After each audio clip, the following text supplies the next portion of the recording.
go live in the other places.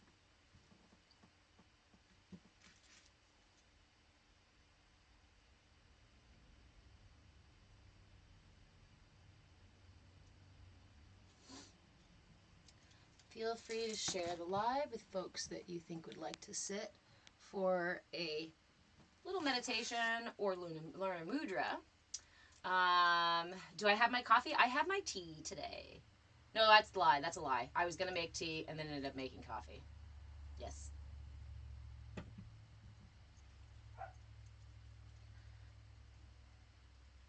How about you, Nurse Jen?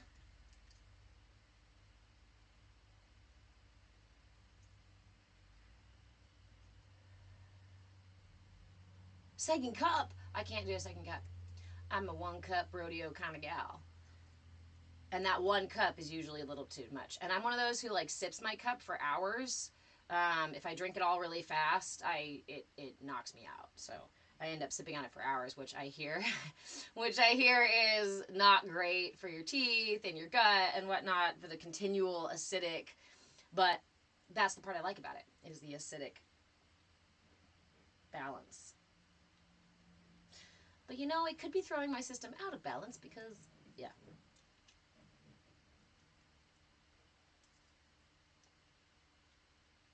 And we're off to the races. You're welcome, Dee. That's how I say, you know how that was, you know how you know it was funny, right? Is if you get a snort. That's how you know it was funny. If there's no snort involved, it was just like amusing or chuckle worthy, but legit funny needs to have a little bit of a snort. So, hello, good morning. For those of you who are new here, my name is Reverend Deborah. I am an interfaith minister and a movement facilitator, movement in breath, body, and being. And I am your shenanigan shaman. We seek snorts here, especially when we're talking about the more serious stuff. Do we talk about serious things in here? Yes. Do we take those things too seriously? No. There's a lot of places out here in the world where you can go take things extremely seriously if that's what you need. Also, for everyone who is new, welcome to what we call our CAYA space, our CAYA community space. CAYA, C-A-Y-A, stands for Come As You Are, because your authenticity is this purest expression of your divinity, and that's what we're going for, my friends. But we do ask, I've got a new phone holder thing here that might not work, so we might have to interrupt this thing for a second. But the only thing I ask in this space is that you show up with curiosity and willingness. Bring your authenticity. Bring who you are right now. That's who we want to see. But make sure that we can all be responsible. And it's falling down. We can all be responsible for our actions and words, and cultivate this safe space where we can all show up authentically together. Yeah? Again, there's a lot of places out in the world where you can go be quite obtuse, or you can debate things and bicker. And actually, I'm totally open to debate. It's the belittling, dismissive, these kinds of behaviors that are really just pointing out, right? These are projections. These are projections. Authenticity is love for self and love for another. So we cannot be authentic if we are denying another's truth at the same time. Nurse Jen, I do. I have 2 dogs, and I had 2 cats, and now we have 5 cats, as my son so aptly pointed out the other day, because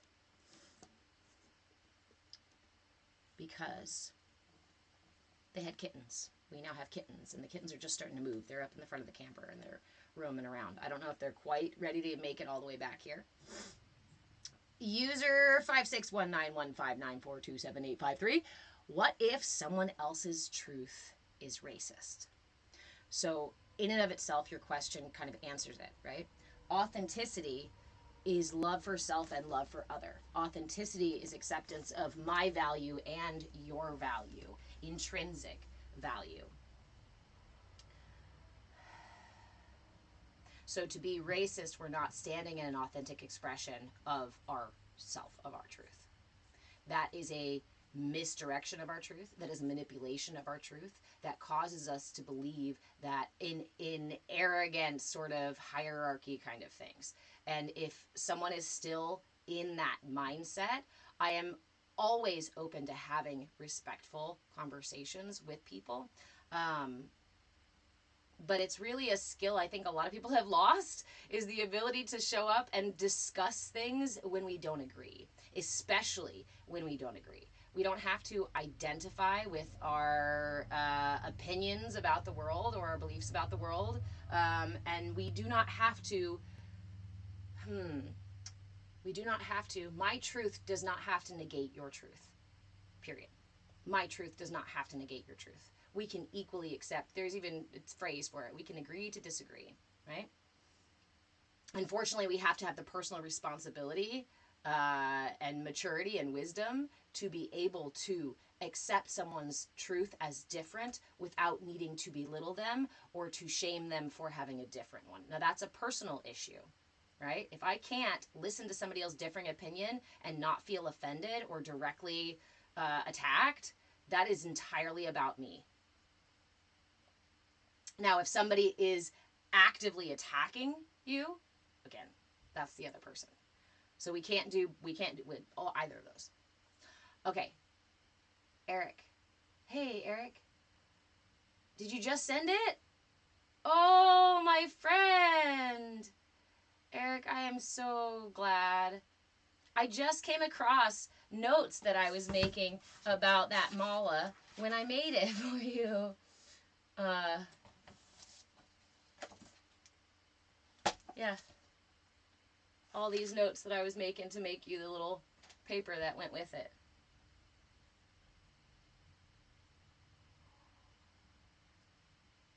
I really love making pieces for people, particularly when I feel called to do so. The reason I don't sell custom malas and things like that is because I typically only make them when I really feel inspired to make them. And I think I feel it makes them much more powerful, beautiful. I don't know.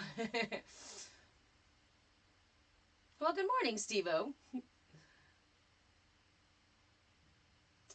D. That's a great, okay, so D says, seeing everyone like they're scared little kids helps, not in a belittling way. So that is exactly my understanding of how our development works, right? So before we get into our meditation and things like that, let's chat about this for just a second, because it is a really important topic, and it's something that the foundation for how we can approach self-care and how we can approach our personal growth when we have this understanding of how we develop. So many people don't understand. Like I went, okay, so I do have coffee in my cup. You can see because I'm already doing this, and it's also a little warm today, so I might have to take a couple of breaths. When we are developing, our development continues through about our mid-20s. During that 25 or so years of time, our energy body, our brain, our emotions, our physical body, the way we think, the way we interact, the way we approach the world, the way we present ourselves, and the things that we believe about the world are all built into our programming, for lack of a better word. This is a pretty unconscious program. Your brain does not come out of the theta dreamtime brainwaves until you're the age of 8. Everything before that, you're not fully conscious of. However, this is how we develop our initial tools for interacting with the world. So think of an infant. The only tool an infant has is to cry or to moan or to groan or to wiggle around. That's the only tool they have. How the universe and their caregivers respond to that tool will give them a sense of how the world is going to respond to their needs for help. And this is also root chakra and sacral chakra development stages. Trust versus mistrust in psychology and child development theory. Erik Erikson, trust versus mistrust. Okay, a lot of that early development happens down here. Now, what happened to someone I always use her for an example. I really need to change the example because I feel like I'm picking on her now. What happened to the 50-year-old woman who is in Starbucks throwing a tantrum over the wrong milk in her cup? Is that person, is that trigger, is that tantrum actually the 50-year-old woman in the present moment responding to the genuine mistake that the barista made when she put the wrong milk in there? No.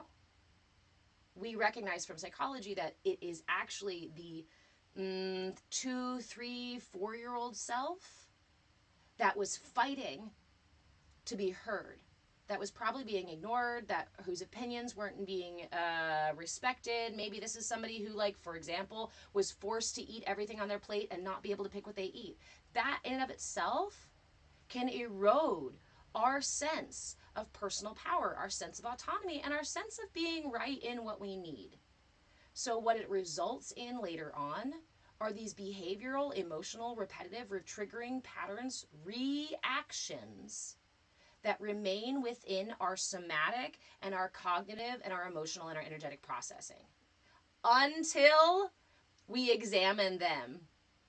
You can do that through psychology. You can do that through psychedelics. You can do that through traveling. You can do that through relationships. You can do that through dreaming. You can do that through research. You can do that through there are infinite ways for you to begin the reflection process so that you can realign yourself and meet these parts that are maybe really still stuck in the age of 2 or 5 or 10.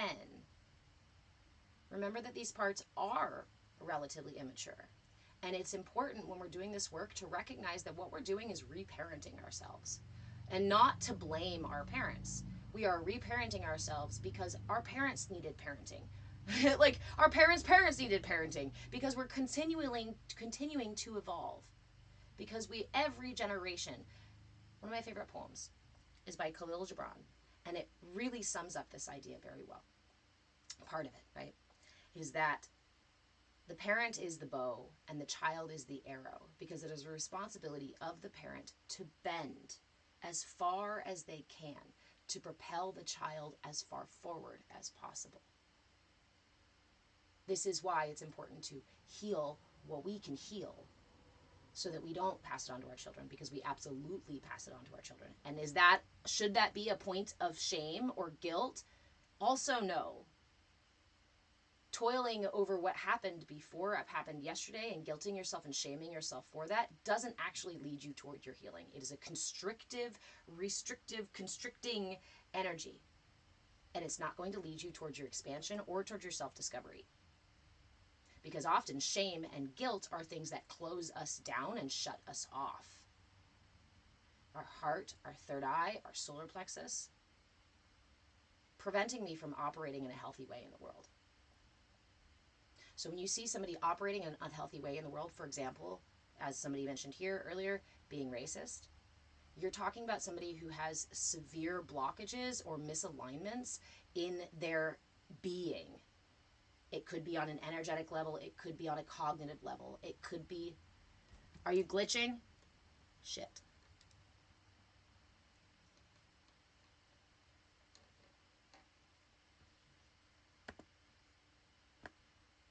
Hold on, give me a second, guys. It looks like I've got... YouTube is going. Yes. Yes. Okay. Just checking service. This is why I need a tech person. If anybody wants to trade services or coaching and things like that for background tech operation while I am doing lives, I would really appreciate it. Please and thank you.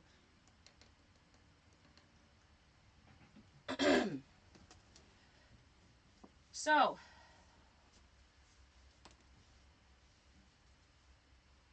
I hate these ding-dang bruises.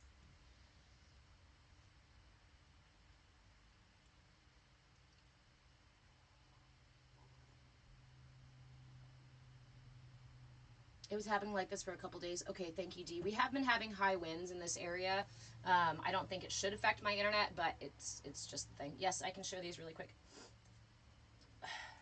So this is why there are many things, many tools that we have for adjusting the various bodies of self, the various selves, right? The various layers of selves, the energy body, the cognitive body. You can go to talk therapy. You can go do somatic therapy. You can go do EMDR. You can go again do psychedelics. You can go ayahuasca, whatnot like that. You can go to your shaman. You can go to your acupuncturist. You can go to all kinds of healers for all kinds of tools to heal the symptoms of these misalignments. But listen to that statement. To treat the symptoms, I did say heal, but to treat the symptoms of this misalignment. The only person who can really get down to the depths, the core, the root. Can you have assistance? Yes. Can you have guides? Yes. Yes, and sometimes they're really important to have. Hey, Chris, thank you. But ultimately, you are the one who has to sit in that inner space and listen to the child part of you that's pissed the fuck off because all she wanted to do is go out and play, and you keep dismissing her. You won't even give her 5 minutes rolling around in the grass. And it's been like that for 20 or 30 years. You bet your ass she's pissed. So if you start doing this work and you find parts of yourself that are unpleasant, it may not be, it's usually not because they're trying to attack you. It's usually not because they are trying to get one over on you or manipulate you. It's because they're requesting to be released. And this is why I focus on mindfulness. Mindfulness is the foundation of the tools that you, of any of these other tools that you need to come home to yourself. Black Bag Therapist, thank you, my friend. I came from a lot of violence in my early childhood, and a lot of misalignment, a lot of trauma. I try not to even use the word trauma because it's another level. But I went to college for I went to school and studied and practiced this stuff for more than 20 years. And out of all the various tools that I ended up with in this toolbox, there is one common thread. One common thread. Or maybe four, because I call them the 4 pillars of mindfulness. It's mindfulness. But there are 4 pillars of mindfulness. And those are your intention and your attention. If you're doing EMDR, and your intention is to receive the benefits of EMDR, right? But you're in your session and your attention is else the fuck where, thinking about yesterday or tomorrow or worrying about something else. Are you going to receive the benefits there, Black Bag Therapist? Hey, Ricky. Hey, MJ. Love you guys.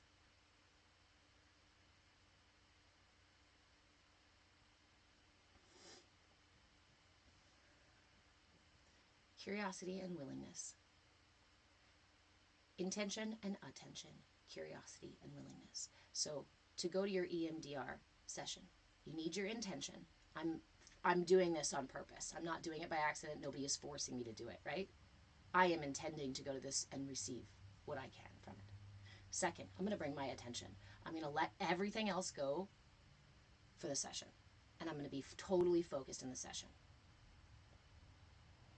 And then anything I meet that arises in this safe container that we've created, I'm going to meet that with curiosity and a willingness to receive or to hear or to understand or to just let it pass. I'm not going to come with an expected outcome. I'm not going to show up with biases and judgments that are going to limit my ability to receive because I'm closing off my willingness to see.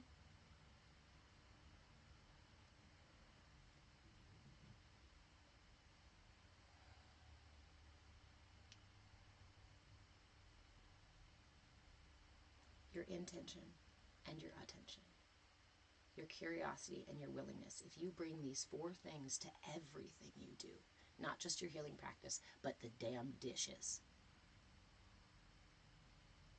you will have a different experience and you will be open to receiving the gifts available in every single experience. Black Bag Therapist, you have an intention reflection room for your clients because it's so important. Awesome. Where are you? I have only done like one session of EMDR before. I know a little bit about it, but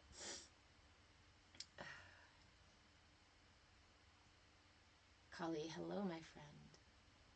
Slowly but surely, though, it's worth it, and I'm accepting changes. Kali, I think it's imperative that we approach the process slowly but surely. And again, from my personal experience of this Western culture and the way that I grew up, I was always taught, go, go, go, go, push, push, push, push. You wake up with that fucking alarm every single day and you push yourself until you're fucking exhausted, and then you come home and you knock out and then try it again the next day. It's push yourself until you're so overwhelmed that you have to break. We shouldn't be pushing ourselves to a breaking point. Oh, yes, Laura. So, you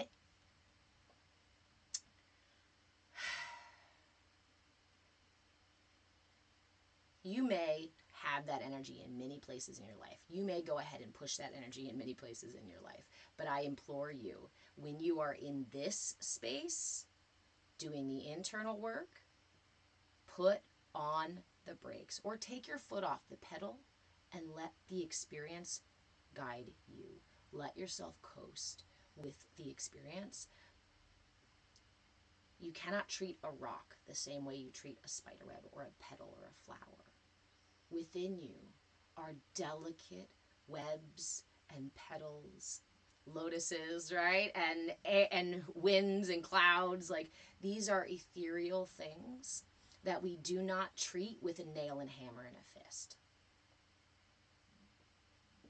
So when you come to this space, internal space,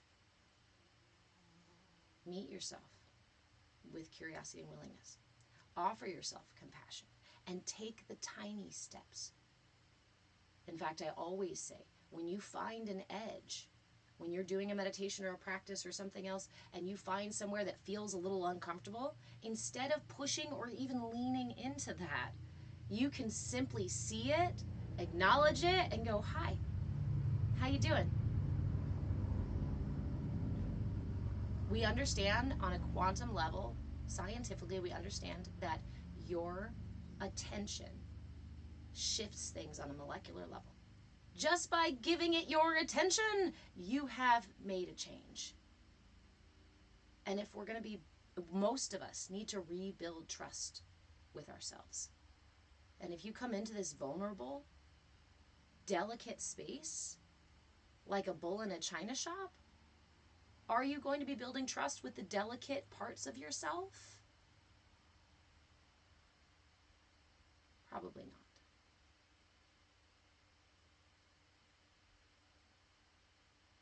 You're very welcome, Kali. It is a really important thing. You know, I don't know if I can say that on here. Never mind. Sorry, guys. I do try to be careful with some of the things that I say, so I'm not triggering certain. Yeah. Okay. Hello. Hi, Steven. How are you guys? Okay. For those of you who are just joining, my name is Reverend Deborah. You know what, Rev? You should let me be a mod for you. Hey, MJ, I would love that. So here's the thing. Here's one thing about mods, what I ask of my mods, and also just an alert to everybody in the space, right? If you see somebody being obtuse, go ahead and mute them.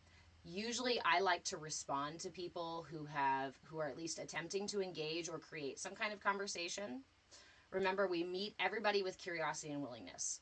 So the only time I ask you to just outright mute somebody is if they come in and they are completely off topic and they're just, you know the Trump 2024 people, right? So they come in and do the same thing, Jesus loves you people, whatever it is, like over and over and over and over again. They're clearly not here to engage. Go ahead and mute that account.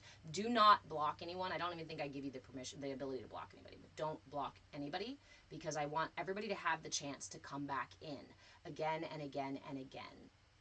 Thank you, John. Jesus loves you too. But we do approach each other with curiosity and willingness. So somebody is coming in and being downright mean, to people or really inappropriate, right? Then you can go ahead and mute them. Again, you only get muted for the live. So you are welcome to come back. Just like in a church or in a temple, it is open to everyone. It is a space that is open to anyone who would like to come in. But everyone in this space needs to respect the space and each other in the space so that we can all enjoy the space. Okay? And again, it requires a level of personal responsibility.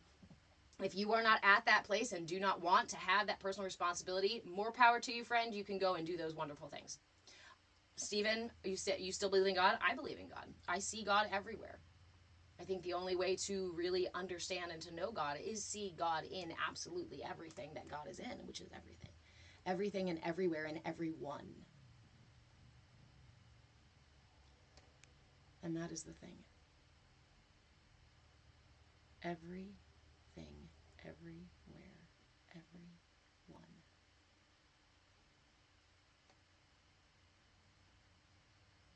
Okay, there you go, MJ. Thank you, hon. Oh, you're going to go play? Okay. So this, my friends, this little space, not only being our CAYA space, but this is our Bhakti Bites class. Bhakti translates to devotion. So devotion to what? Devotion to self-care. Because self-care is usually the last thing on our to-do list, and it's usually the first thing that we erase or cross off when we get too busy. But if your self-care is only in these little blocks throughout your week or throughout your month, then what is that self-care really doing for you? How is it really supporting you besides maybe giving you a better set of abs or something like that, right? Maybe your self-care is going to the gym. What about in those moments when anxiety creeps up and grabs a hold of your guts? What about when shame comes in and grips your throat and makes it so impossible for you to even speak your truth that you sit there in silence? These are those moments when we need our self-care the most. These are those moments when we want to have tools available to us so that we can take care of ourselves in the best way possible, in the most necessary moments.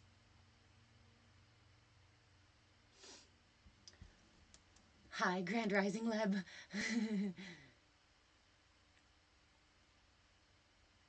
Leb, you said you had a crazy night of modding last night. The trolls have been coming out of the woodwork. You know, when I see that rise in that kind of energy, again, remember that from an unhealed, imbalanced place, hey, Tori, from an unhealed, imbalanced place, people are going to be pulling from finite energy resources. This is what codependency looks like. This is what manipulation and gaslighting looks like. This is what control looks like. All of these tactics are to acquire energy from a finite source. And it comes from being disconnected to the infinite source that is the prana that flows through us. The prana that brings us into alignment, that lifts us out of suffering, is that life force that flows through everything. When we are connected to that, when our channels are open and that is expressing itself into creation, that infinite source is transmuting through us into this finite reality, then it centers and aligns us in a way that we no longer need to push and pull from finite resources. Nikki, hey, nope, we were just chatting on our way in to class this morning. It's already 10:30, you guys? Yes, Leb, thank you. That's where I was getting. It's a good sign for the collective. There is always a push back as upgrades flow in. As the energies lift, as we collectively lift and ascend and recalibrate our vibration, those that are attached to lower vibrations will pull from that energy. will attempt to pull down that energy, right? Misery loves company. There is a gravity to being out of balance, just like there is a gravity to being in balance. The tide rises all ships. And I do want to say this, right? I also think that when that's happening, it is offering those people doing it an opportunity for healing. In fact, it is an unconscious mode of seeking healing. Just like when young children throw tantrums and make a mess and do all these big, bad, rude, mean things to get attention, they are still unconsciously seeking that attention. That is what the outcome of hope for is, whether it's conscious or not. A lot of times we don't think we're being mean or bad or whatever when we are trying to get something satisfied. We're just trying to get it satisfied as best we can. And when those parts, again, are very immature or stuck in these early years, there's not much thought process at all about it. And a lot of us have these early year traumas because of our culture. So we're dealing with several generations of people who feel they don't have the right to exist, and they have to counter that with a control and manipulation and gaslighting and violence and aggression toward other people. Again, authenticity is love for self and love for other. So if I am truly being in my aligned authenticity, aligned with my truth, then I have no need to overpower anyone else, including myself. If I am overpowering myself, I am also doing that to other people in my world. I might not be conscious of it. I might look at it and go, no fucking way I don't. I mean, I control me, but I don't control anybody else. Yes, you do. I love you. Yes, you do. You can't have one without the other. Because everything externally is a projection of what's going on internally. So, speaking of all of these inner workings, outer workings, would you guys like a mudra to balance the chakras? This is a mudra for the heart chakra. This week we are working with the heart chakra. So the mudra for this week is the Anahata chakra mudra. We're going to do the Anahata chakra mudra. Yesterday, the replay is still up on YouTube, guys. Yesterday was Tiny Yoga, and I did offer an alternative to this one because it's a little bit twisty. If you guys ask, I will go ahead and share that one here. So this mudra assists in balancing the energy of the heart chakra. Remember that the chakras have a front and a back. So right here in the front, in the center of your chest, I'm wearing all these weird things. There we go. The center of your chest is the front of your heart chakra. And the back of the heart chakra is directly behind it. So this also balances any physical complaints of the heart, any physical disorders, whether it be issues with the lungs, issues with the immune system, asthma, any issues with the heart, tension between the shoulder blades. This area, collarbone, tends to be throat chakra. This area tends to be heart. So in the back as well. Any complaints, any issues here. The demon, the imbalance of the heart chakra is grief. And out of grief manifests issues of codependency and pulling on things as well, right? The heart chakra is represented by the color green. And the heart chakra develops during the stages of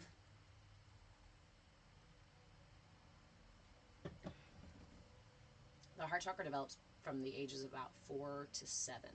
So during the age of 4 to 7, we are first developing our relationships outside of ourselves. There is a fantastic book if you're interested in the actual psychology or the other side of the development. There's a book called Playground Politics that talks about what we start doing about the age between 4 and 7. And it's when our cognitive understanding and our social emotional understanding begin to expand outside of just me and other, right? So when we're under the age of 4, all of my relationships are me and the other person. me and the other person. I don't conceptualize here that mom and dad, that other and other, have their own relationship. And when I start to realize that, usually when I start to realize this, it starts to develop a kind of push and pull of a wait a minute. Am I still valuable if they have their own relationship? Remember, we are moving out of egocentricity. So from about the age of 4 to 7, I am moving out of I am the center of the universe and everything revolves around me and everybody is beholden to me. This is why when children are even younger, they will look at you with chocolate on their face and say, I didn't do it. They'll hide behind like this and say, you can't see me. Because they don't recognize your perspective. They don't have your presence of mind yet, right? We begin to develop this between the ages of 4 to 7. And at that time, this is when, again, me and Susie may have been friends for years and years. Well, now we move into 2nd grade, and Susie met Jenny. And Jenny and Susie are friends, and I am really, wait a minute, can I be friends too? This is where you start first seeing those clicky things happen. Because our brain starts to understand the presence of somebody else's feelings and thoughts.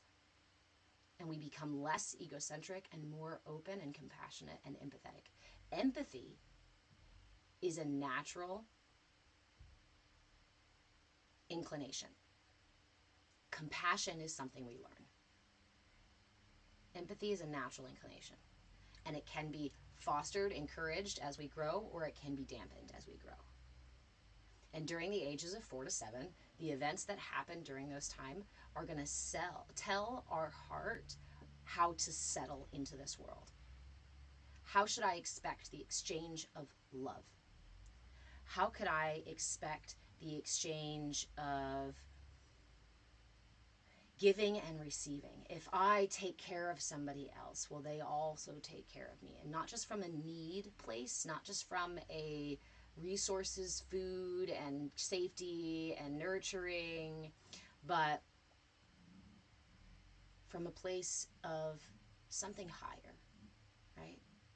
A feeling of belonging. A sense that I am cared about, not just cared for. And that I am valued for who I've decided to be. Because up to this point now, I've pulled my energy from the root to the sacral, to the solar plexus, to the heart. I have gone through my grounding, I am, to I have, to I will. I have learned how to take infinity and begin distilling it into finite action and interaction with this reality. And now, am I accepted?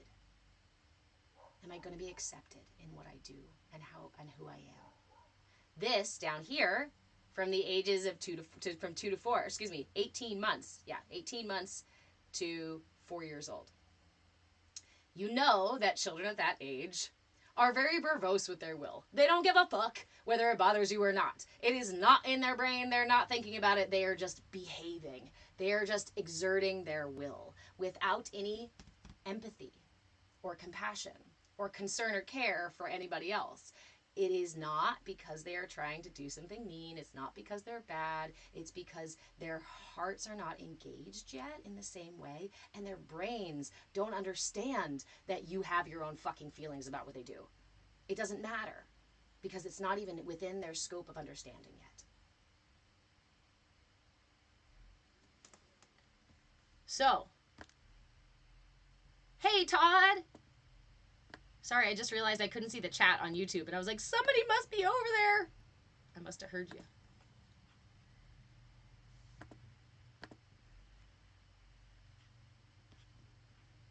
Okay.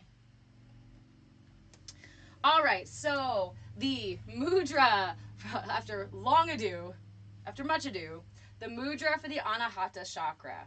Take your time getting into this. Remember to meet yourself where you are at. If you start to get into this mudra and it's a little bit too tight, modify as best you can. back out of the mudra a little bit, play with it, find what works for you. And if you can't get this mudra specifically, I will offer a second mudra. It is a simple, actually, I'll go ahead and offer that one now. The Padma Mudra is a simple mudra that we can use at the heart. The Padma Mudra creates a lotus or a chalice that we hold at the heart, and is simply done by placing the heels of your hands together. Bring the sides of your thumbs and the sides of your pinkies together. Keep everything else open into this nice big blossom. Hold that here. Anchor the thumbs on the sternum. This is the Padma Mudra. If you would like to stay with the Padma Mudra, you can just sit with this one. It's a really, really lovely one for the heart chakra. But this one is the balancing for the heart chakra. This one is also receiving for the heart chakra, soothing to the heart chakra. This one is balancing, more so balancing. Bring the sides of both hands together. Lift your ring fingers to cross to make a little X. And then tuck your middle fingers, wrap your middle fingers around the tips of those ring fingers. Then close them up by bringing your pointers and your thumbs to touch, making sure that the tips of the ring fingers end up between, the tips of the ring fingers end up between the index and the middle. Do you guys want to do that again? Hey, Byron. Sending you love, my friend. Okay, palms up. Let's do that again. Sides of the hands together. Cross those ring fingers. Curl your middles over the tips of your rings.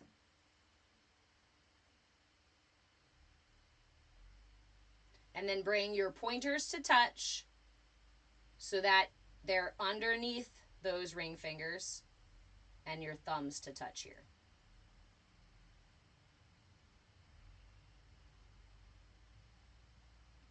Now again, bring your hands, bring your thumbs to anchor on your sternum. This is the Anahata Chakra Mudra. This is a balancing mudra for the heart chakra. So when we sit with mudras, it's important that we try to sit for a minimum of 5 minutes, because it takes about 5 minutes for the energy to adjust in the entire energy level. You like that one? Right? Like I said, be careful, guys. If this is not available to you, no need for shame. No need for blame. No need for struggling. Open that shit up and just do this. Just hold it here. I know I often hear people say, no, I want to do it that way, and I want to push myself. There is a time and a place to push yourself. There's many other times in life that you can push yourself. In this space of vulnerability, this space of delicate space of vulnerability, I invite you to just meet your edges. So if you go to grab a mudra and you're like, nope, not getting there. Get as close as you can, or just choose something that works for you. This is a great one for the heart chakra. If you need just a general mudra, the Gyan Mudra is a perfect everything balancing mudra. You can always just use that one. Place those hands on your thighs. So we're going to grab our mudra and we're going to sit for a meditation. Holy crap, it's already really hot in here. Leb. I know, right? I kind of mess up my live analytics by making you guys twist your fingers together, because then you can't tap the live. That's okay. We also go into meditation, so I don't expect you to be tapping the live while we're meditating. And if you're tapping the live while you're meditating, then you're not meditating. No, that's not true. You could actually be meditating while you're tapping the live, but it would just be a different type of meditation. So, all right. When you are ready, you can sit. There you go, Byron. It's like the handcuff mudra. There's another one. Okay.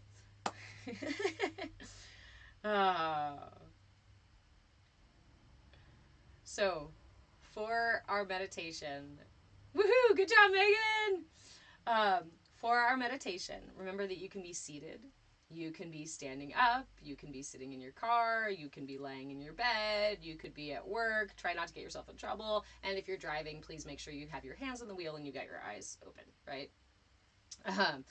You can be in any position, anywhere. The only thing I ask is that you try to make sure that you've got a nice elongated spine. So while we are getting into our meditation, I'm going to cue you to go ahead and get into that elongated spine. But for now, you can go ahead and start just by bringing your attention to the top of your head and imagining that there is a string from the top of your head that your whole body is hanging from. See if you can feel that lift in the body. Elongation in the spine, in the back of the neck. When you do, when the head lifts a little bit, the shoulders relax and roll back ever so slightly. Again, this is a intention. This is a movement with intention, not a movement of readjustment. I'm not sitting here like this and then going like this. That's not comfortable. I can't maintain that. But what I can do is simply lift my heart. If you say to yourself, heart forward, and allow that to influence the posture, the way that you hold your shoulders, the way that your head lifts through the top of your head, and the way that your tailbone reaches toward the floor. Charity, you've been practicing this for a couple of weeks just to help not curve the spine as much. Yeah.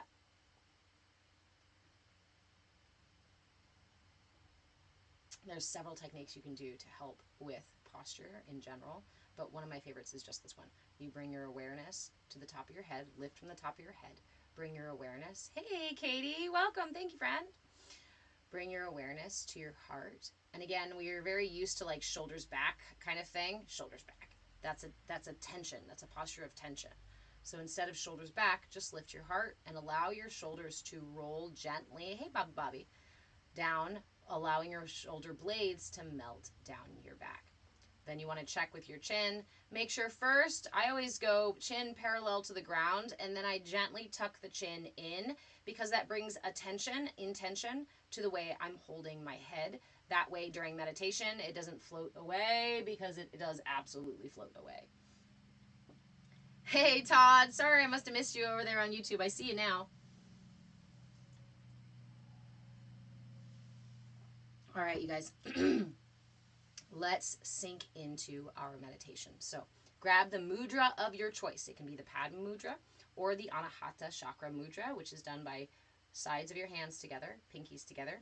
Cross your middle finger or your ring fingers, curl your middle fingers over the tips of your rings, and then bring those pointer fingers to touch underneath the ring fingers and the thumbs to touch. Very nice. Anchor it here to your chest, and go ahead and close your eyes.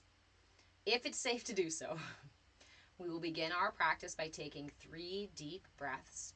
Begin by inhaling through the nose and pull the breath through the lungs and into the belly. Sigh it out. Inhale again, lifting the heart and elongating the spine. And sigh it out. Inhale once more, expanding the rib cage in all directions, front, sides, and back. Hold at the top. Take in a little more air, and let that shit go. So again, check with your posture here. Lift out of the top of your head. Reach down with your seat from the bottom of your pelvic floor. And allow your heart to lead. For a few moments in this position, go ahead and tuck your chin ever so slightly. Bring intention to the position of your head so it doesn't float away. And for several moments, let's just take a few minutes to follow the breath, inhaling all the way to the top and following the exhale all the way to the bottom. This in and of itself can be your entire practice, because within this space, while your attention is riding the breath, our practice is to bring the attention back anytime it wanders off. So rest your awareness on the breath. Let it rise and fall with the breath. And anytime your mind gets busy and says, hey, what about that to-do list? You're not supposed to be sitting here meditating. What are you doing? Or, oh no, Did I remember to do that thing yesterday? Maybe I forgot to pay that bill. Any of those things. Or, oh, this is really annoying. I'm never going to be able to do this right. My head's not quiet. Any tension in the body, in the breath, in the being. Anytime you notice it, let it go and bring your attention back to the breath, back to the rise and fall of the inhale and exhale. Again, this is the most important piece. Cultivating this ability to call in your awareness, to call in your attention. At first, it can be like herding cats, so don't worry if your mind is busy. Always meet yourself with compassion and grace. Offer yourself patience and love. These are the keys to building trust. The trust necessary for your mind to let go.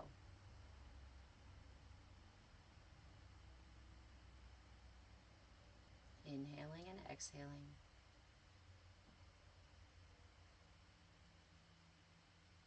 Letting the breath lull you into this space.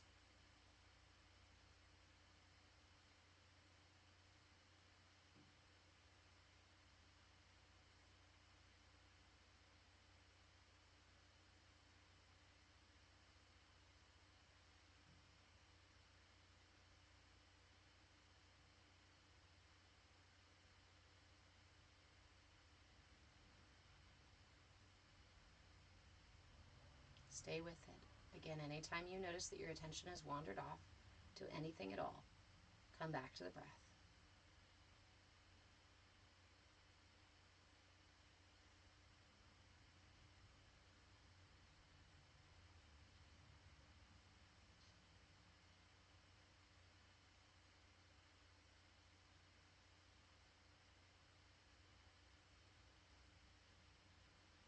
As you ride the waves of the inhale and exhale, I invite you to shift your awareness now down to your heart center and just watch the way that your heart rises and falls on the breath.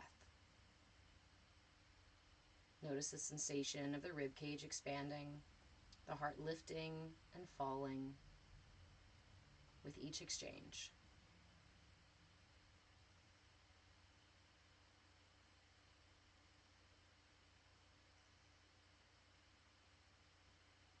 The deeper we sink into this space, the more likely it is that things will arise, emotions, memories, that kind of stuff.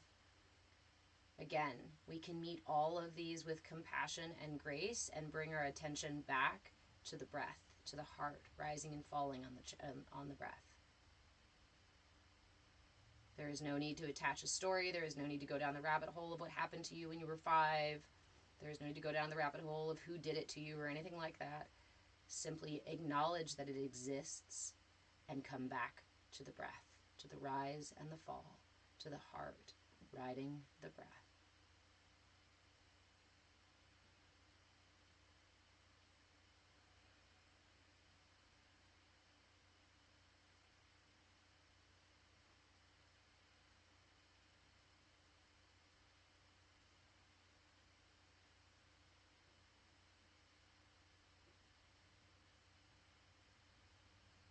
As you continue to breathe, watching the heart rise and fall on the breath, I invite you to notice the spark or small flame in your heart. When I say notice, I mean look into your heart space, whether it be with your mind's eye or simply with your attention, with your intention, and notice. See what is available. There is a spark. There is a flame in your heart. On your next inhale, pull the breath into the heart space and make that flame a little bit bigger. As you exhale, release any tension in the body, in the breath, anything stuck or rigid in the being. Inhale, bringing oxygen to that fire. Exhale, any tension in the body, in the breath, in the being. Continue to breathe into this fire. Go slowly, no need to rush. Growing this fire bigger and bigger as you provide more and more oxygen to this flame in your heart. Allow it to grow until it consumes your very heart, every bit of your heart on fire.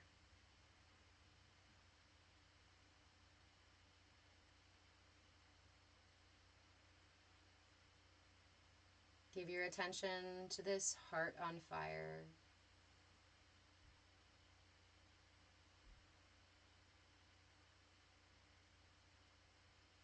Just notice. You don't need to be a visual person to do this practice, because you can notice with your mind's eye. You can also notice with your other senses. You may notice a feeling shift in your chest. You may notice a sound. You may notice a smell. You may notice a taste. You may notice all kinds of things. Maybe you'll hear words that come up. Maybe it's just images.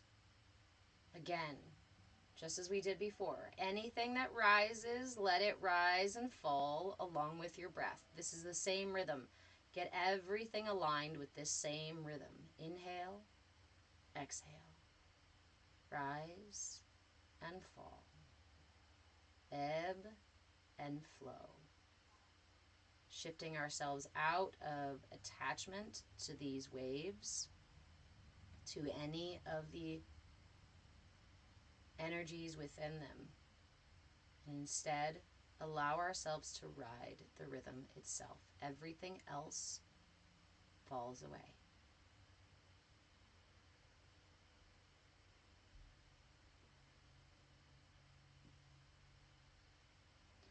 Once you've got this nice, big, warm heart, I invite you to take a moment and to ask yourself what is ready to be released.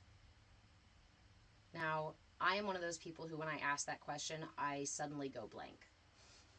Or I come up with a million answers. If you are similar and you're like, oh shit, I have to pick something now? No. If it comes easily, then pick something. If it does not come easily, simply set the intention to burn away, to place into your heart whatever is ready to be released. You can make a general request. You can give general permission. It doesn't need to be specific. And trust that your being will offer up what is ready. Keep breathing in this space, again, continuing with a nice steady rhythm of breath.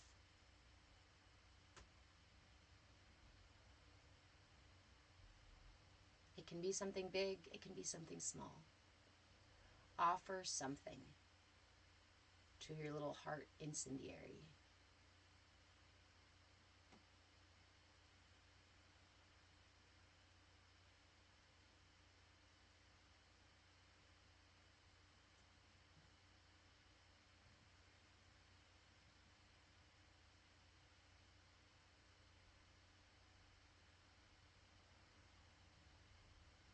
Take this time in this space to sit by the hearth of your heart, to watch, just like you're burning wood or old papers or maybe old photos. Offer these things to the fire. Feel free to notice any emotions that come up with the letting go, with the process of letting go. But again, there's no need to attach to them or identify with them. We are separate from, in a way, because we are riding the breath. Our awareness is riding the breath, the inhale and the exhale. All of these things are happening within the waves, while we are above riding the waves of the breath. Again, you can observe this with your mind's eye or with your any other senses. And if you sense nothing about it, you can experience it with your intention alone, your intention and your attention.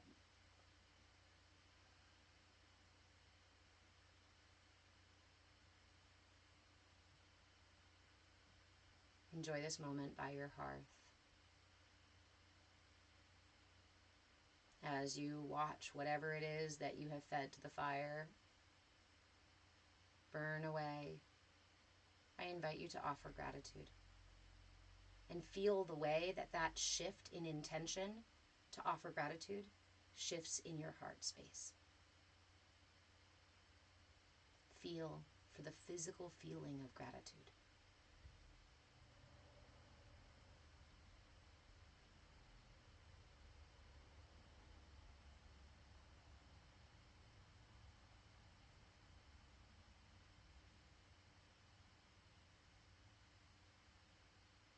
You can stay here as long as you would like with this part of the practice. You can also drop all the other stuff and just go back to cultivating your intention, your attention, bringing your attention back again and again and again. If your mind is busy and you've been doing that this whole time and you're like, I didn't even get to the visualizations, that's okay. The most important part of this practice is cultivating your attention. Everything else is a boon. And the simple practice of cultivating your attention, is going to give you a great deal of benefit, all in and of itself. Bring attention back to your mudra. Bring intention back to your mudra. Oftentimes when our attention goes away, it collapses. It changes a thing. I bring my attention to my mudra. It brings the intention back to my mudra. My attention goes elsewhere. The attention starts to leave. The intention starts to fall away, and my mudra begins to collapse. The same concept happens any other time in life. Where your attention goes is what grows. So give your attention to your heart. Give your attention to your breath.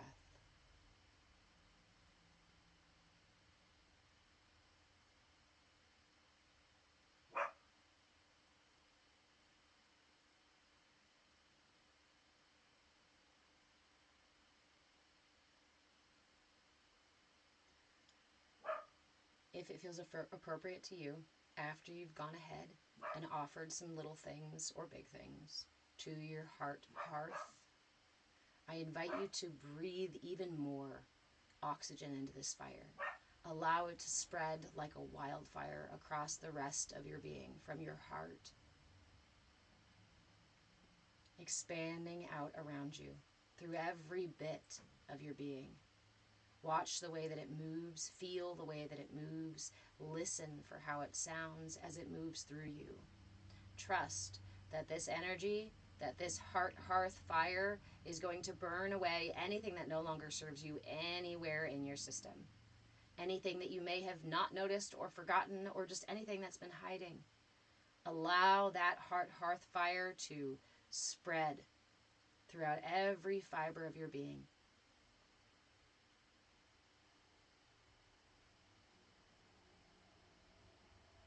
As it does, I invite you to add the mantra,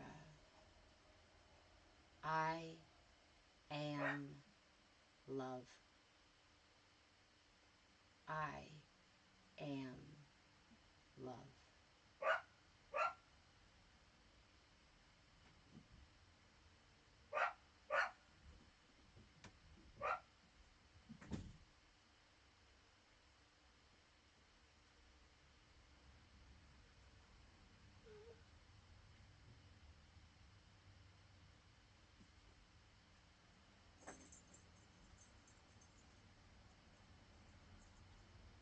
I am love.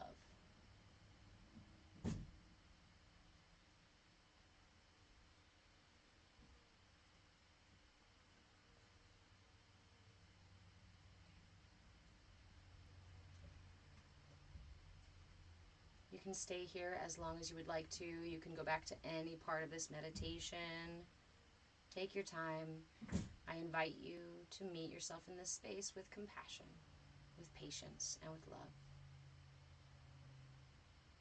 And to tap into the center for divine love. the center for the expression of divine love. And notice the way that that divine love flows through every fiber of your being. Whole, complete love. Every part of you, love. Especially the ones that you struggle to love. These are the ones where I find divine love pools and becomes even deeper. When you feel complete, I invite you to release your mudra and either bring your hands together into prayer or simply lay one over the other over your heart in gratitude for today's practice. In gratitude for the opportunity to meet with our heart, to channel divine love so that we may express it here in this matrixy creation realm. So that we may experience it within as well as outside of ourselves. As always, offer yourself some gratitude for taking the time for self-care today. I am so proud of you. You are absolutely fucking worth it. You are worth every ounce of love available in the universe. And honestly, it is available to you. Thank you so much for joining me today for this meditation and helping me cultivate this CAYA space where we can learn, grow, and thrive together. When you are ready to come out of meditation completely, please do so slowly. Offer yourself some wiggles, some stretches. Really only opening your eyes when you're fully committed to being back.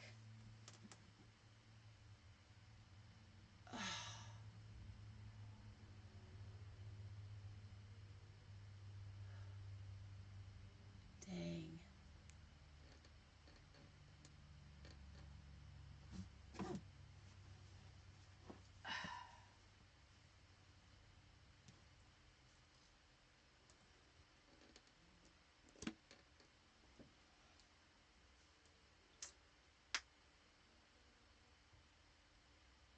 The TikTok live just dropped, of course.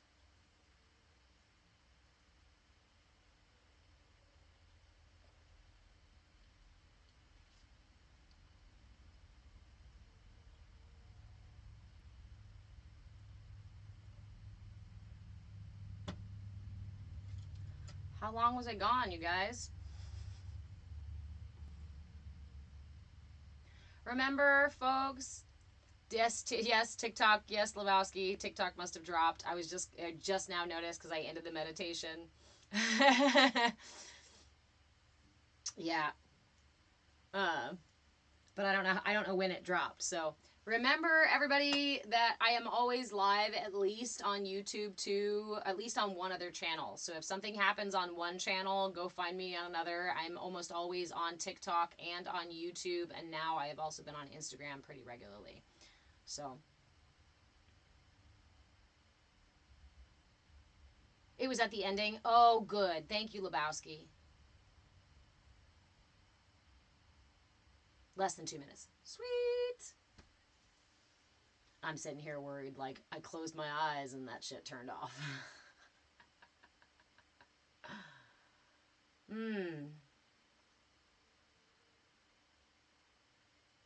Oh, hi, Leb. I had a feeling.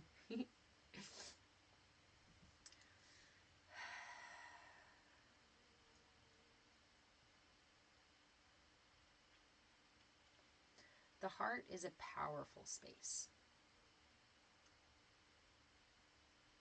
The heart is a powerful thing. The heart is not simply just a muscle that pumps blood through your body. In fact, it doesn't actually even have the strength to do so. Did you know that? There's a beautiful study that was done that prompted the creation of the Heart Math Institute. The Heart Math Institute was created, I think it was founded in the 70s. If you're interested in the heart and what the heart does beyond blood pumping or oxygenating, then I encourage you to research the Heart Math Institute.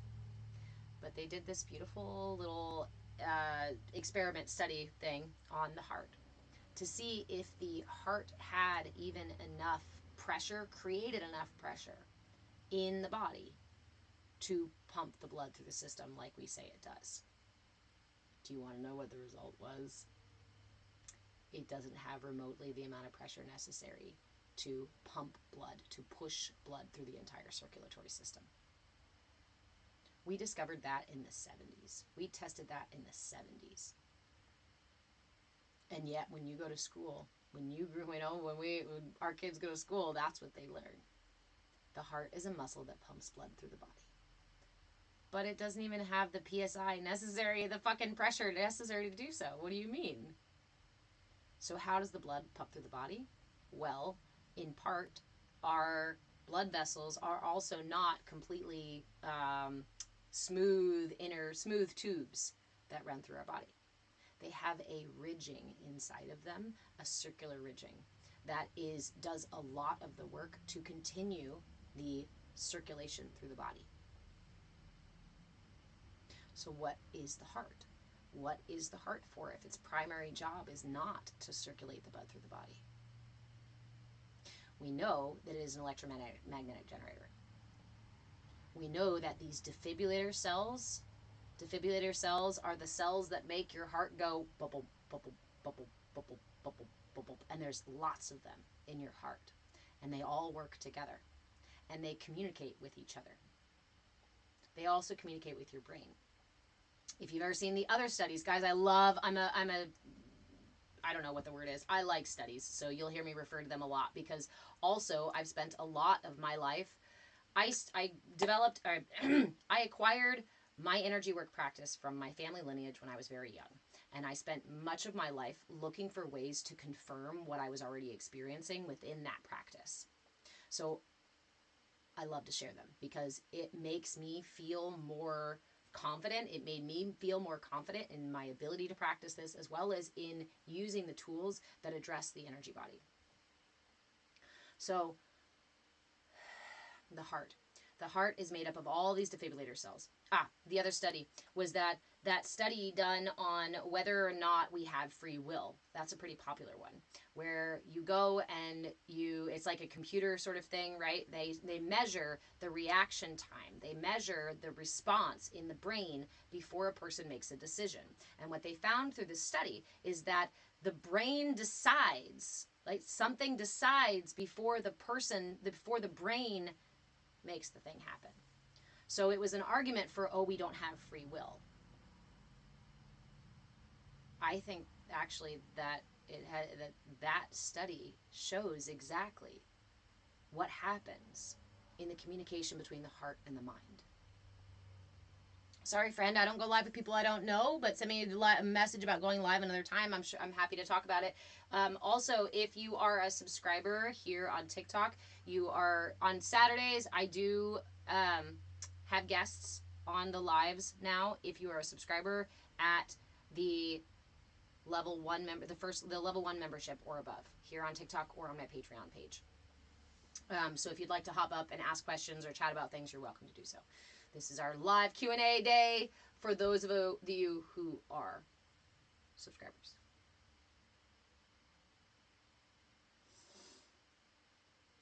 The heart communicates with the world around us before it translates that stuff to our brain and our body. Our heart and our body communicate with each other. In fact, there are also cells in the heart that are essentially synapses that are exactly the same as synapses in the brain. The heart has like similar brain tissue. Yes. You don't learn about that in fucking school. Oh, it's just a muscle that pumps blood. Again, what a grave misdirection. The most powerful communication tool for deeper knowing within myself as well as understanding about others and about the world outside of me, you have told me that it is powerless and all it does is pump blood through my body.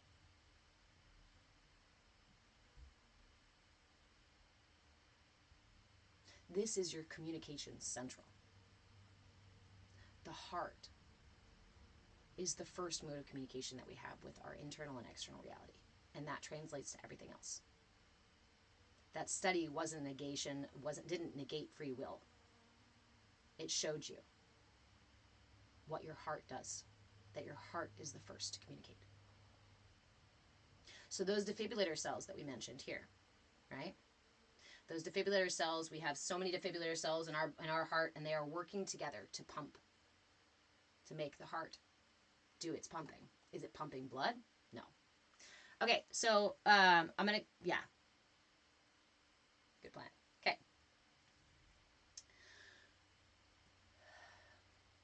When you take one defibrillator cell away from the whole, a healthy defibrillator cell away from the whole, and you put it in a petri dish by itself, that little healthy defibrillator cell starts to go, I'm all by myself. I don't know the rhythm. Wait a minute. And it starts to die. When you bring an unhealthy defibrillator cell and put it with a healthy heart, it starts to entrain. It starts to match the rhythm. We can actually talk about this in terms of infants too. As in infancy, in utero, our heart matches rhythm with our mother's. When we are infants, we still need the sound of a human heart, the rhythm of a human heart, to keep our heart regulated. It's like kittens can't regulate their body temperature yet. Babies can't regulate their hearts quite yet.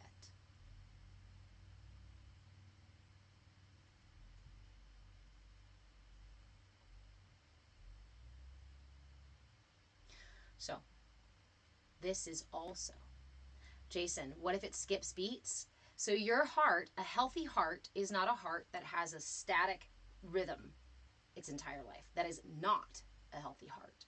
A healthy heart staying like that on an even keel, it's not healthy if it stays like that.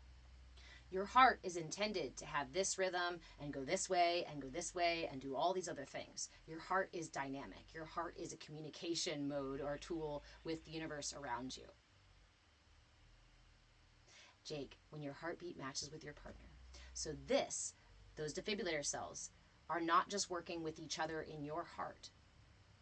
The defibrillator cells become familiar with the people you have in your life. So, why do you feel so intimately closer to your partners or your parents or your siblings? Why do you finish thoughts? Why do you know before your mom calls? Why do all these things happen? You feel it when your partner is sad or upset, right? It's because your physical bodies, y'all, the defibrillator cells in your heart, in your physical heart, and the defibrillator cells in your partner's heart have become familiar with the other's rhythm. This is why it feels so good to be around people who we are familiar with.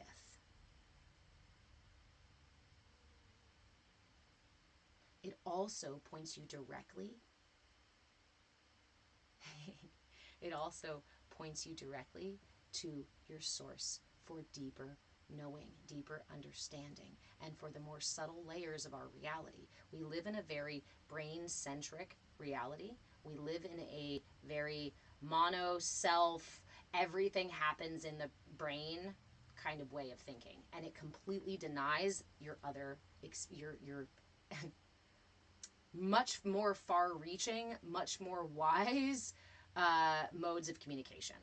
Your brain is the steering wheel, or maybe, my pirates are like, no, it's just the fucking tape deck. Your brain is not even the steering wheel. It is just the tape deck. Okay, fine. There is a tape deck way back here that is playing old tapes over and over. Yes, that's true. But we use our brain, we think we use our brain to drive our actions, to drive our bodies, to drive our life, to drive our speech, to everything. But it would be really silly if you let your steering wheel drive the car. Although, I guess now that we have self-driving cars, that's a little bit different. But, point being, all of these are these are your heart, your head. is constructed in this finite reality. We talked about development. In those early years of development, you're not even developed completely until you're 25, right? Your brain's not done developing until your mid-20s, early mid-20s. Your prefrontal cortex, your higher thinking, complex operations happens in your prefrontal cortex, and that doesn't come on until you're in your 20s. The whole time before that, you are interacting with another level of experience that we basically teach our children to shut down by telling them, you can't have intuition, you can't know something without somebody teaching it to your brain. You can't feel what somebody else is feeling unless your brain receives it as words or communication directly, right? We, unintentionally or maybe intentionally deny our greatest wisdoms, that innate wisdoms. Yes, Jason, society blocks everything I'm talking about. The algorithm also blocks this stuff. The more I talk about this stuff, I know, because social media likes polarizing ideas, right? So my content is not very popular. But also, when I actually share tools with you guys, and I don't know what happened with TikTok, it dropped earlier when we were doing a meditation. I find the more tools I share directly, the less those videos are shared and the more they lag my live. The more I talk about it, the intrinsic value within you,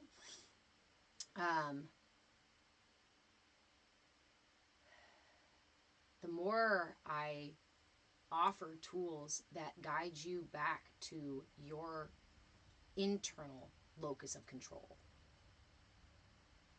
the less exposure, FYP exposure I get, which is fine by me, which is why we created a Discord space. So if any of this tickles your brain or is interesting to you or you want to talk about more, please come join us on the Discord. The Discord link is in my bio, or the Discord link is on my Patreon page. The Patreon page is link is in my bio. It's patreon.com/movewithchange.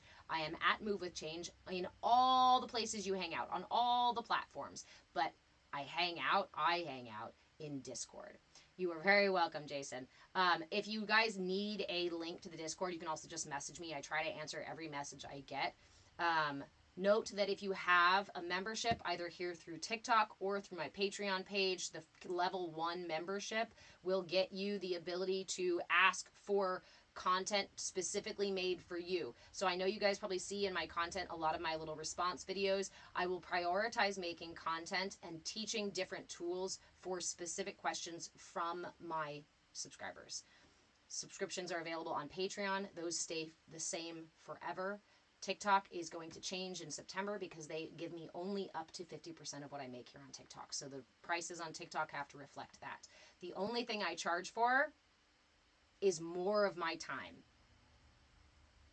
The information itself is free. If you and I were sitting over coffee right now, I would be talking to you about these things. You could ask me any question about any of the tools that I have in this toolbox and I would offer it freely. It is the way I'm learning to restructure my business practice to be most in line with my authentic truth. And my truth is that this information is actually essential for you to have. This information is the very stuff that got me, it changed my life, literally saved my life. And like I said, I am careful about some of the things that I talk about and how I talk about them here online. So if you would like to hear more of those stories or more of how I got here and what I did to get here and where I was, definitely please come into the Discord, because that is something that I can share freely there, not so freely on the socials. But they literally saved my life. I would not be here in this manifestation if I had not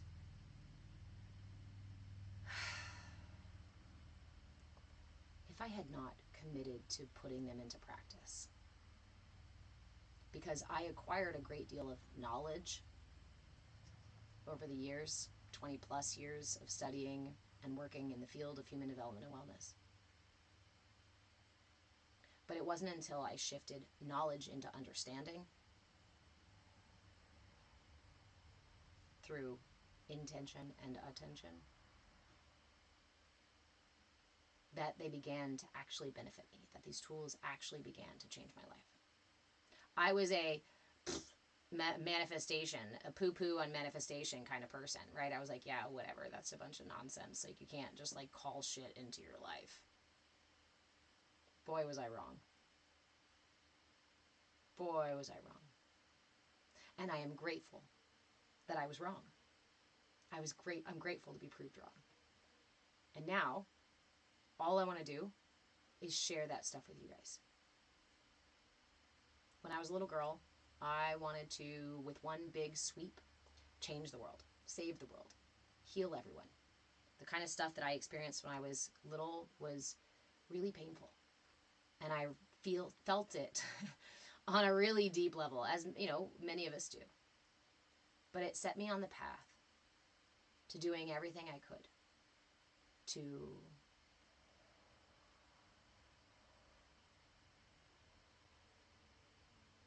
make sure that other people wouldn't feel that way.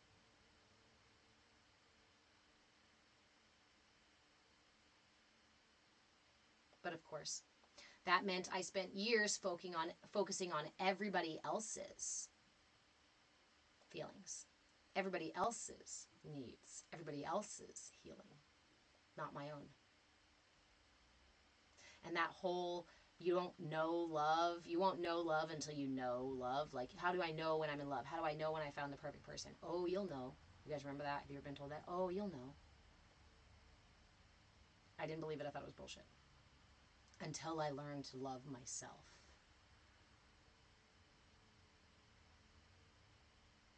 Hey, Post Malone, where you been, babe?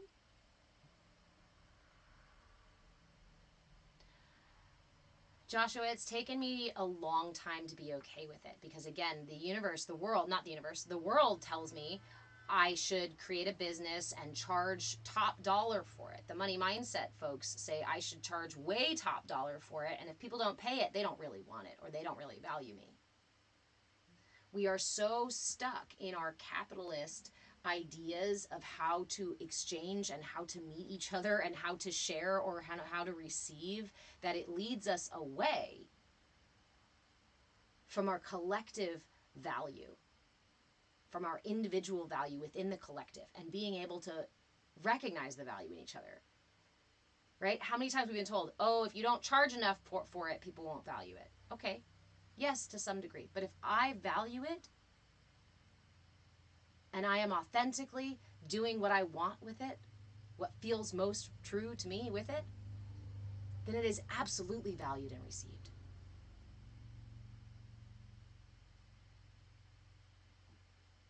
Post Malone, it's not easy being alone, but do not give up on love.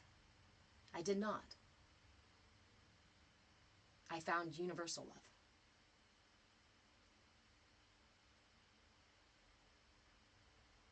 Yes, live, work in love and passion. The money will come either way. I've been through this part. I was told that when I was little. Do what you love and the money will come. And I tried. I thought I was doing it. But the cognitive shift it takes to be able to actually live that life. Okay, so I'm going to try to catch that person next time.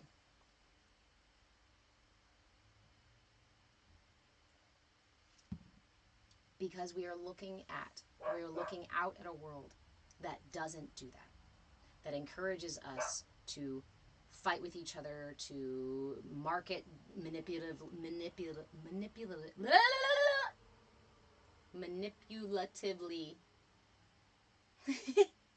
to use marketing to manipulate our audience. And you know what?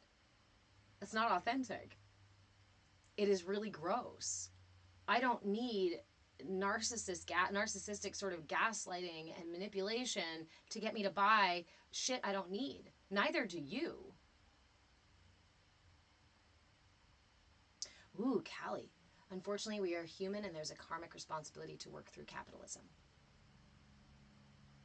Then it's important that we each be with our Dharma, discover what our Dharma, what our purpose in that whole role is, so that we stop incurring more karma and extending this experience of the late stages of capitalism.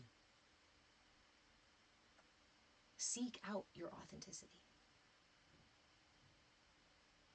Not even seek it out. I would say not to seek it out, because to seek it out is to chase something, is to perceive it as being outside of you and somewhere else. Your authenticity is available to you. Make space for it. It has always been here for you.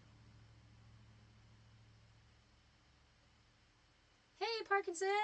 Transcendental meditation is a really powerful tool.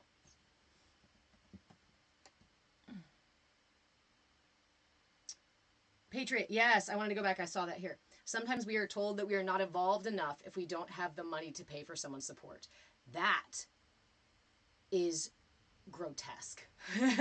I have heard that before. I have seen that before. And it's the opposite side of that coin is the money mindset thing where people are like, I'm going to charge $10,000 for my workshop.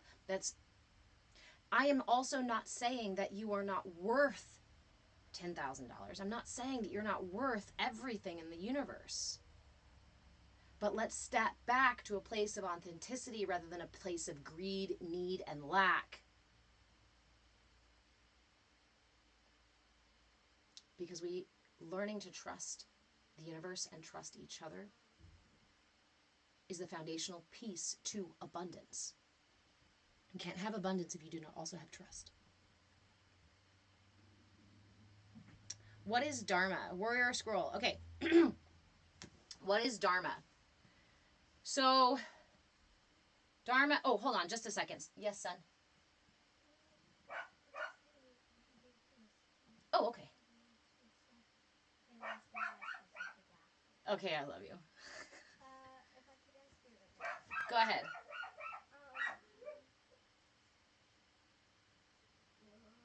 Nope, nope. I'm not doing this right now. It's not time for negotiation. If you have a quick question, you can ask a quick question and then move on. Go have your breakfast. Have you had your breakfast yet? Okay. I'm not negotiating screens right now, sir.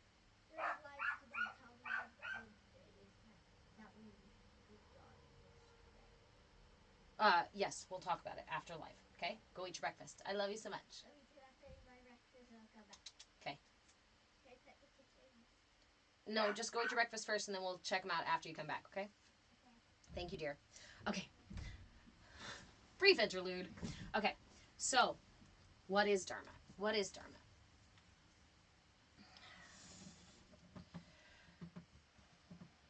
We talked about this one, I think, on Wednesday, and the way that I went into it was a really nice flow, so I want to see if I can get back into that way.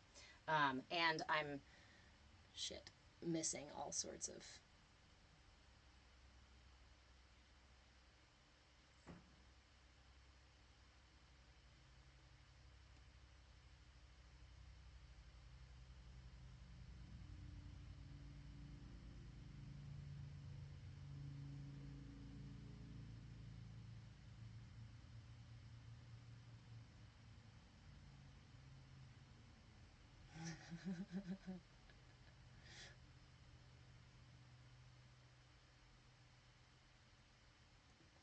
Okay.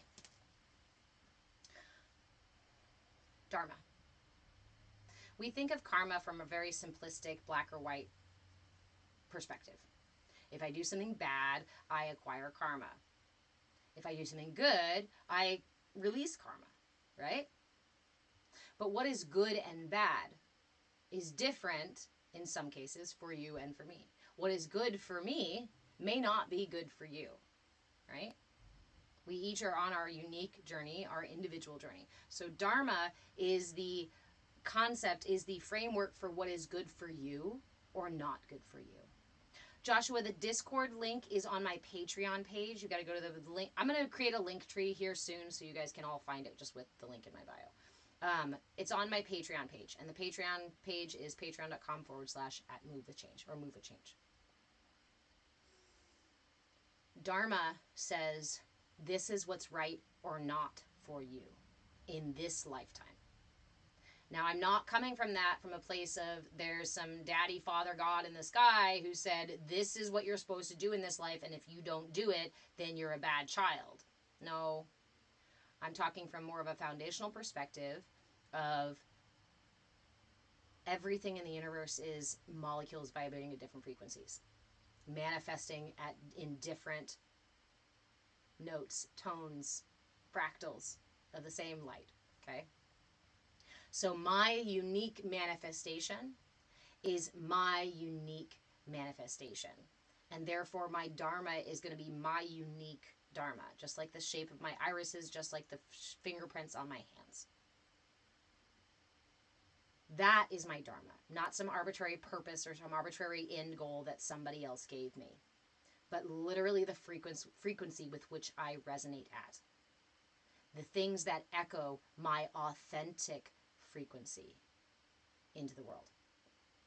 Why do we feel drawn toward things or drawn away from things or pushed away from things? Energetically. Why do we keep choosing our trauma? Because we vibrate at that level. If I have said yes to certain things, I have adjusted my energy to those things again and again and again and again. I gave this example last week. I took a while to, other than the Discord, dang it, it should be on a post. It's the pinned post on the front page, I believe. Join the Discord. It's also a bit.ly link, bit.ly/CAYA community, CAYA community. Joshua, you can also message me after for the link, okay? So, in my imbalance in my solar plexus chakra, this is your area for will. And my will was very thwarted. It was not welcome in my reality and whatnot, and that's okay, because that was my experience. So as I got older, what happened was that this was a very deficient energy. This one's even like a black hole kind of energy that I needed to fill with, ultimately balance and fill with infinite energy, but I wasn't ready for that yet. I was younger and didn't have these tools. So what did I do? A lot like what other people do, is pull from finite sources. So I pulled from other people's energy. In my relationships, at work, I became a type A person who proved how valuable and confident and capable I was by pushing myself way beyond what was necessary for the job. Another piece of that is that I would also call in situations that would confirm the deficiency here. You know what kind of relationships confirm? Hey, Joshua, over here on Instagram. This is the classic empath, narcissist, caretaker, abuser kind of thing. I feel such a lack of my confidence and capability and autonomy in this world that I seek the energies that I think I want or need there, which often end up being people who are arrogant, controlling, have this big, powerful energy. And I go, wow, I want to be part of that. I want to know what that energy feels like, because that looks really powerful. And that is something that I want in my life. So I say yes to it. So I seek it out. But in my imbalance, I seek imbalance. There's this idea in this concept, framework in Ayurveda, that when we are in balance, it is relatively easy to stay in balance. As we do something that pulls us out of balance, for a while, it is still pretty easy to go, oh shit, and pull ourselves back into balance. But with gravity, as with gravity, there's a tipping point. If I am in balance and I begin doing something, or something pulls me out of balance more and more and more, there is a point at which it becomes easier to stay out of balance than it is to pick yourself up and put yourself back into balance. So, you say, okay, well, the system is naturally reordering. How come I keep going for sugar? Or how come I can't quit smoking? Like, I know it pulls me out of balance. I feel it pulls me out of balance. I can't pull myself out of that imbalance. It's because it's become so heavy, so powerful, that you're past the tipping point. Are you past healing? Are you beyond repair? Absolutely not. Because the nature of the universe is also the ebb and flow of reordering into alignment and then devolving into chaos. And it's through that chaos that we reorder ourselves into a higher state. I can't come home to myself unless I leave first. I can't heal myself unless something's been broken. I can't meet God unless I forget who and where God is. So I think it's the nature of this reality to be initially indoctrinated into this illusion. To have your vessel built for you by all of the other indoctrinated things in this reality, so that you get to drive this reality as other people drive this reality and experience this reality as other people experience this reality. However, once you get the keys to your beautiful little vehicle there, the keys to your temple, it's up to you to do the necessary renovations. Imagine if your family and your friends and your community and your government and your culture and your everybody you grew up with, everybody that you experienced early on, imagine that they all put a piece to a car together for you. Each piece came from something in your environment. And some came from within you based on how your environment happened. If your environment was raining all the fucking time, you're not going to build a convertible. If your parents are overprotective, you might put extra layers of protection around your fucking vehicle. You might end up with a fucking armored truck by the time you're in your mid-20s and the keys get handed to you. Your prefrontal cortex comes on, and you're like, whoa, shit, who made this thing? Cybertruck. But when we shift it like that, it's no longer about blame. It's no longer about shame. It is the nature of being in this reality. And we can accept it for the adventure that it is, for the gift that it is. Bridget, exactly what happened to you today? Did you find something in your truck? In your car is a clunker. Yeah. Many of us are given the keys to temples and vehicles and ships and whatnot that we go, dude, right? If I want to fly in this lifetime, if that's what my energy is doing, is lifting me higher and higher and higher and closer to the sky, as close as I could possibly get, and that's my motivation. But maybe my parents were nervous about that energy. And my culture says, shh, you're supposed to stay on the ground and be quiet. Then I might not build myself a plane. I might not have a plane when in my 20s when I've got my keys. But when I have my clunky little, I don't know, Cybertruck or whatever the hell it is we've got, I'll go, okay, here are the materials to build the thing I want. If you have... Thanks, brain. I have a pirate ship. So I refer to my pirates often up here. My pirate said, if you have a Miata, but you really want a Corvette, you have the pieces there. All the pieces are there. Angie, welcome. You're very welcome. And whatever is not there is available in this reality. When we talk about finding our soul family, finding our tribe.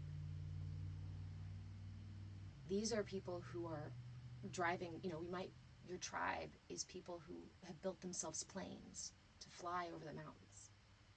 Your tribe may be a bunch of other pirates who built themselves ships to traverse the seas.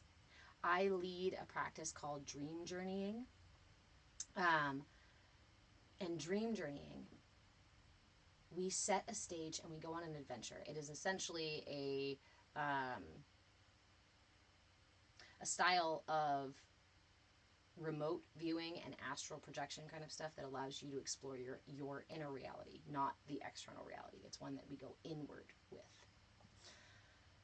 In that space, My favorite part of leading that practice, you can, if you'd like to work with that practice, if you'd like to do that practice with me, remember that you can grab a membership and you can book private coaching sessions with me with a level 3 membership or above, and it's available on TikTok or on Patreon, or you can just send me a message and we can talk about that more. So, shit. Yes, the piece I love the most when I first do this journey with people is we always start with an airlock. This is your safe space that you can always return to. And what's interesting to me is we always allow that to manifest on its own. We sit in a meditative space and we allow this to manifest around us. And what's I find it so spectacular, all of the different places that people have manifested within them, that appear within other people. A good friend of mine, the very first time I led someone else through this practice was a good friend of mine who I've still my pen pal. I love him to death. Because he said, how do I know I'm not making this bullshit up? How do I know I'm not making it up in my head? So we did several practices, including this one. And I asked him, what is around you? And for him, his airlock space, his inner space, was the top of a mountain. Not even a cave. For him, there was no internal space. His was huge and tall and expansive. And to me, that was magnificent because mine, every one of my internal spaces were always little hidey holes, hiding under things. User, I will go ahead and do it for you. Again, you guys, this is a CAYA space. Come as you are. We ask people to approach with curiosity and willingness and be able to share the space responsibly, respectfully with each other. Just like in a church or in a temple, if you come into the space is welcome to everybody. Everybody is welcome. But if you are disrespectful in said space, you are ushered out at that space. If you are disrespectful in this space, that's okay. We will go ahead and mute you. It's just for the live, and you are welcome to come back another time to try again. But if you have come in several times to be disruptive and disrespectful in this space, we will actually block you. I don't like to do it. I really don't, because I believe that those sort of behaviors, I see them as a cry for help. I see them as an attempt to rebalance the self. Just like when a toddler throws a tantrum to get attention, the need is simply to get attention. It doesn't matter the means that the attention was received. So again, Leb, you talked about the, lots of troll kind of behaviors coming up.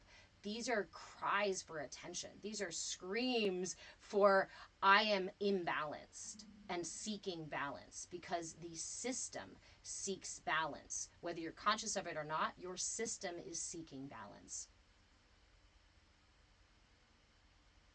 So we do, and I thank you guys for helping me cultivate this space too, because you guys are on that end as well. And you guys have the opportunity to respond to those people. And you can respond to them with kindness and love and compassion, or you can respond by being just as disrespectful. So I ask and I appreciate that we meet each other with curiosity and willingness, that you help me cultivate this space. So thank you. Okay. So his space was a mountaintop expansive space. And mine is actually underneath the branches of a willow tree. Mine is a hiding space. Mine have always been hidden spaces. And it says a lot about me, my energy, my dharma, my frequency, the way I interact with the world, and the way I show up for this world, the way I experience this world. There is so much deeper wisdom, inner knowing available to you if you just tap into what's available within you. Hold on, it's hot. I'm going to open the window here.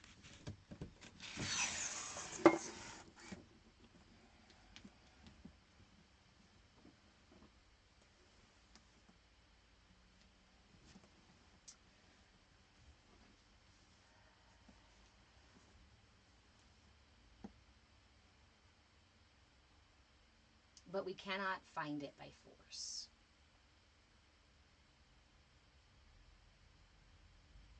We cannot hammer it out of ourselves or into ourselves.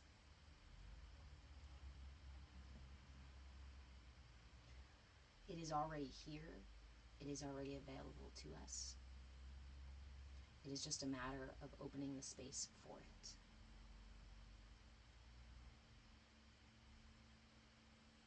If I could impart a single message to everyone, it is that you are not beyond repair. You are not beyond saving.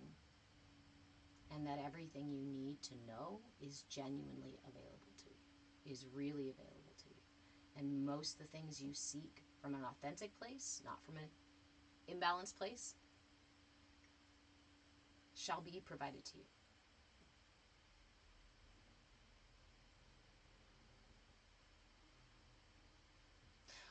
Grooming by Amanda K. Hey, Amanda K. Welcome. So yes, my Saturday sessions, usually I'm happy to answer any questions in the chats. Also, if you comment on any of my content, I'm happy to make response videos and what like that.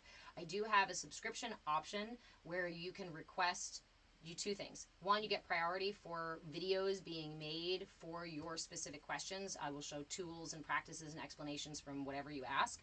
And then the other piece is that you get to join here on Saturdays. I do have this space on Saturdays available if anyone wants to come on to the live and chat or ask questions directly, kind of the live Q&A.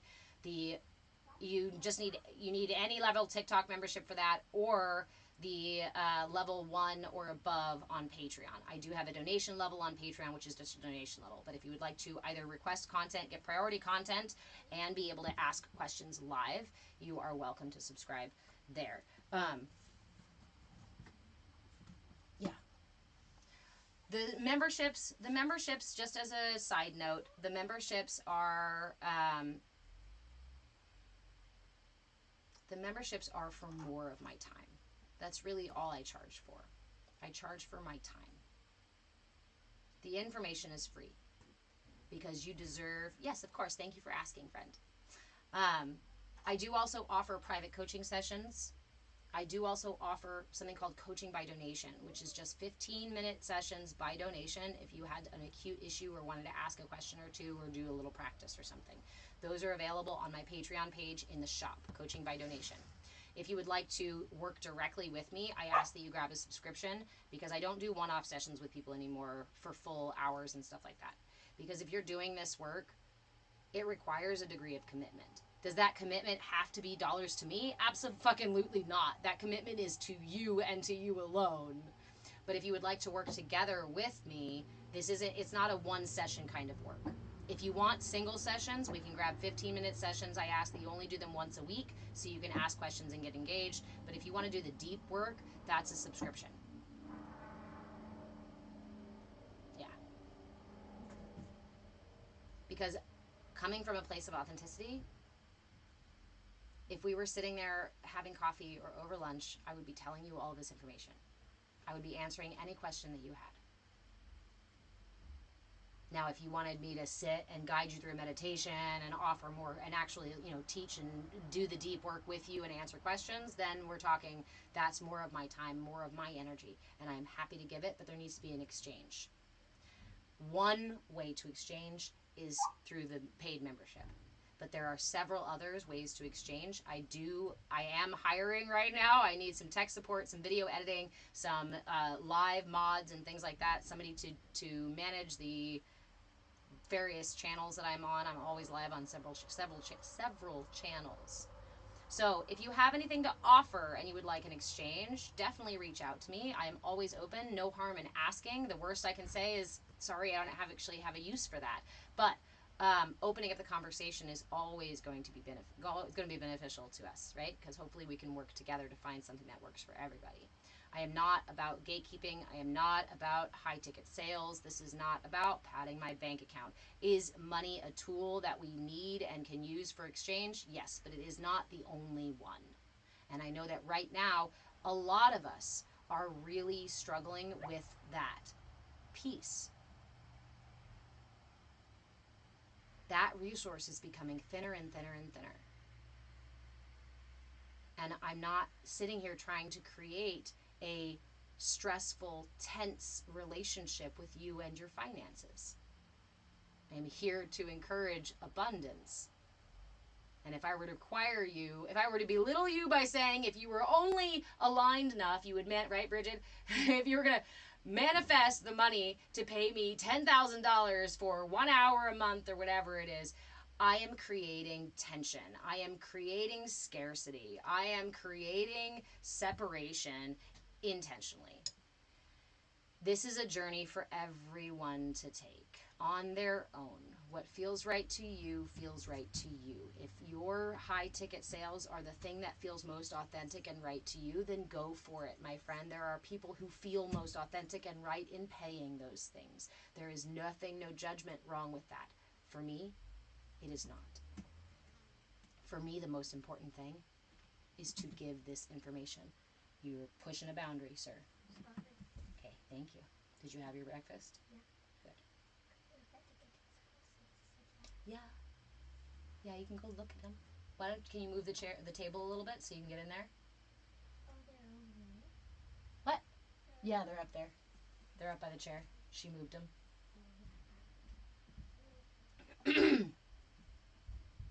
But how do we find our authentic way of operating? How do we find our authentic mode of communication or exchange? How do we find our authentic dharma? How do we align ourselves? How do we pull ourselves out of total I've fallen and I can't get up to bring ourselves back into alignment? Well, there's a lot of ways. There's a lot of tools.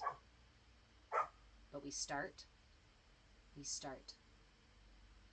by aligning our intention and our attention. And by meeting everything that arises with curiosity and willingness. Your intention is your North Star. It is aligned with your values. It is a deeper understanding of where you would like to go and where you are headed. And it is a judgment on your values and on the world. And that's okay. Because you're unique to you and you are allowed to have those in your reality. Then you set your attention on that intention. Your attention is like the compass, guiding you, making sure you stay on course to your intention. Curiosity is the boat itself, and willingness is the wind in your sails. Curiosity and willingness allow me to adjust my intention if necessary. When I find my intention is no longer aligned with my values or authenticity, then my curiosity and willingness allow me to redirect that intention, find the proper, authentic truth, and square my attention on it, align my attention to it, and follow it. This is the foundation of anything else that you're going to do. Whether it's healing work, or a job, or a partnership, or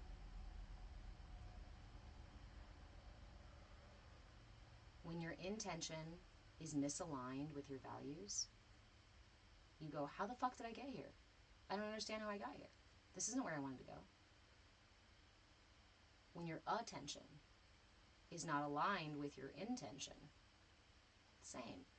How the fuck did I get here? How do I get there? Right? My attention isn't aligned. So how am I not getting there? Why am I not getting there? And then if I align my intention and my attention, but I can't meet what I find there with curiosity and willingness, then I'm just going to end up running into the rocks over and over and over again. And my intention will unintentionally lead me down the wrong path eventually, because we are dynamic and shifting beings. What I wanted when I was a 5-year-old is not going to be the same what I want when I'm a 50-year-old. It is important to be flexible and to meet ourselves with grace, recognizing that change is the only constant. The only constant is change. So I teach how to move with it. I coach how to move with it. And we use any tools necessary for that means. But I can't do that for you. Hey, Sophia. It is imperative that you recognize that you are your own guru. Have I spent my life hunting down tools and collecting them in a toolbox? Yes. Have I been experimenting with those tools on how they work for me and others? Yes. Am I now offering those tools pretty much free unless you want to work with me? Yeah. Yeah. Because they're that important. They're that powerful.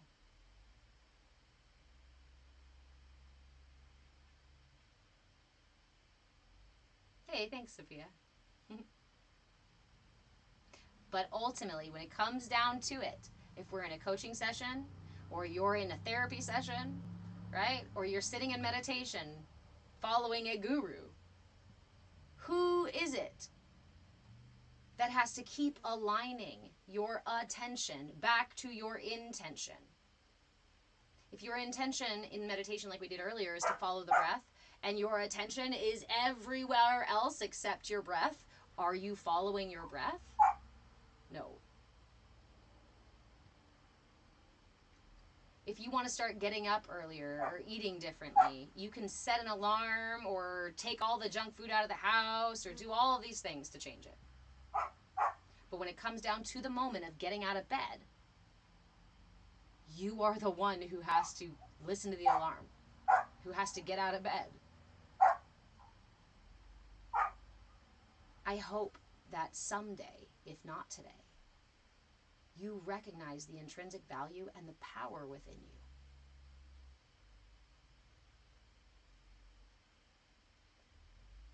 Wisdom, higher knowing, is available within you.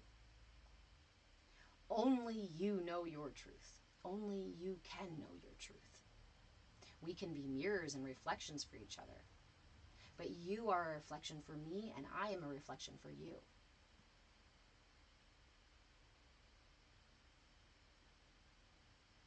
Only you. You are your own guru. And I think one of the biggest travesties that about this culture that we live in is to say that you are not. That you are not intrinsically valuable, and that you are not intrinsically powerful, and that you are not autonomous. Or we go down to autonomy versus shame and doubt. That's the cognitive, social, emotional processes of the ages of about 4 to 7, which is happening right here in the solar plexus. Autonomy versus shame and doubt. And culturally, we get thwarted really hardcore here in our center of will. No, you're not allowed to do that. Sit down, shut up, follow the rules, don't be too loud. You're wrong if you do something different than everybody else is doing. Fall in line, kid. This is a means of control that denies you your internal power. And the algorithm hides my content because I'm sitting here saying your power is available to you, and I can show you how to find it. So if you would like to dig in deeper than we can on the social medias, you can come into the Discord. Again, you can either message me directly for a link for the Discord, or you can go to my Patreon page, patreon.com/movewithchange. There are lots of links there to all the socials, as well as to the Discord, as well as different membership levels. The membership levels give you more and more access to direct time with me, to me answering your questions and offering reflections back, because my time is quite valuable to me. But the information itself is free. And if you do snag a membership, I do prioritize my members for content questions. So if you comment on a video or in a live or whatnot, I prioritize my subscribers because you guys make it possible for me to keep teaching these classes and offering this information live. And honestly, it is an imperative piece for my personal journey. So I can't even tell you how grateful I am for those of you who support me in that. Thank you. It took me a long time to get to a place of trust where I could trust the universe to support me if I did the thing that really was authentic. And here it is. And it's kind of crazy. It's a lot crazy. Okay. I'm going to go ahead and block you, bro. Because if we can't understand simple direction, then maybe this is not the space for us, right? Hey, thank you guys. I love you guys too. So come to the Discord. Come spend more time with me. Come chat with me. Come ask me questions because, like I've said before, I sat down. My career shift several years ago was to write courses and books and things about all of this stuff that I had found over the years and put it all into a text and mini text or even courses that I could offer. I thought for sure I was supposed to structure this into a teaching thing. Just a minute, sir. But when I sat down to do this, however many times I sat down to try to do it, it was suddenly like my brain became foggy and there was too much information and I couldn't organize it in any way. I tried again and again and again, and I'm a fucking Virgo. I know how to organize, but this shit was inaccessible. I could not put it into a text. I have struggled to put it even into tiny little workshops. And then I learned about human design. And I guess my human design authority, I think it's called authority, is to respond. Essentially, when you ask me a question, the tools pop out of the toolbox on their own. There is very little I have to do. The information is accessible and available when you request it. When I need it, it's accessible and available to me too. But if I sit down, you understand that one, right? But if I sit down and try to just compartmentalize it and put it all down, nice right angles and bullet points and numbers. Leb, I know very little about human design.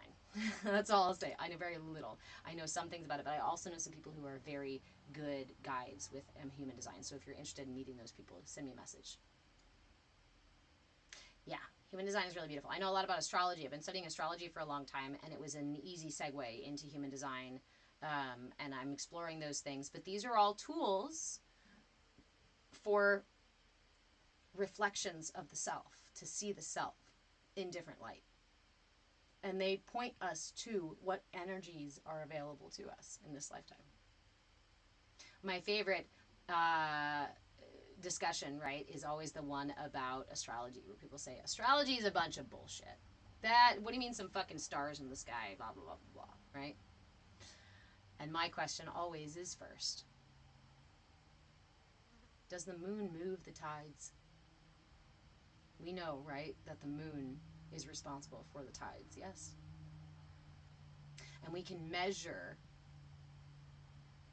the effect of the moon, the sun, and other planets on our very planet. It's not much, it's not huge. We don't have Jupiter pulling us out of alignment every time we come close, no, but it does exist. What is astrology? What is human design? What are any of these? Enneagram thing? What are any of these?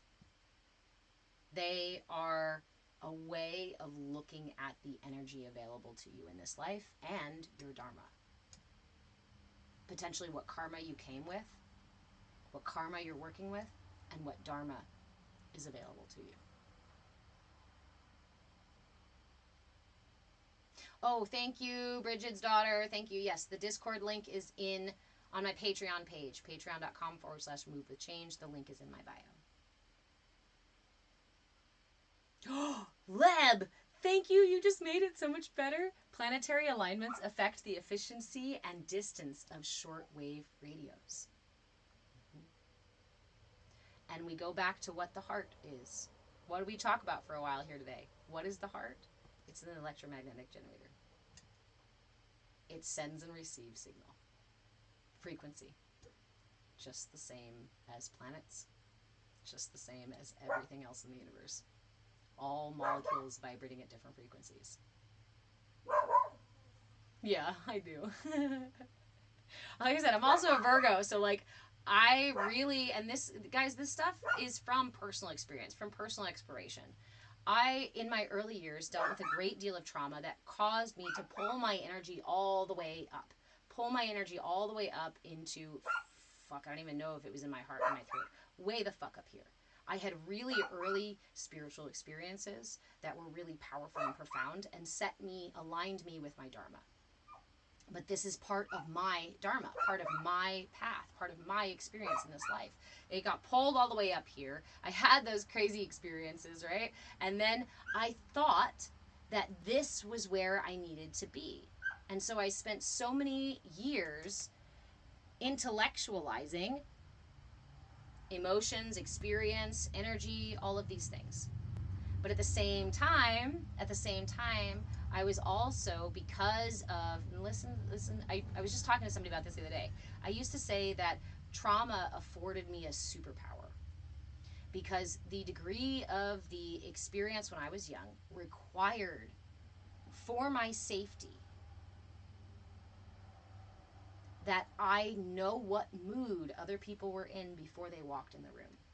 As an example, if my stepdad came home with a bad, in a bad mood, and I asked, "Hey, can I go out and play with so and so?" I could potentially get backhanded for asking him a stupid question when he first walked in the door. But if he was in a good mood, I could say, "Hey, can I go over so and so's house?" He'd be, "Yeah, go ahead, have fun." He definitely dealt with his own imbalances and his own struggles. But it was required for my safety that my senses, that my being rely heavily on this ability. That comes from the heart. That is the heart.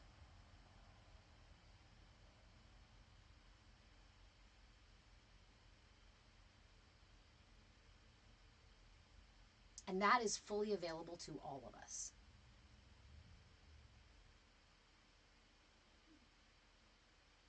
Compassion is something we learn through the experience of empathy and through the experience of our own pain.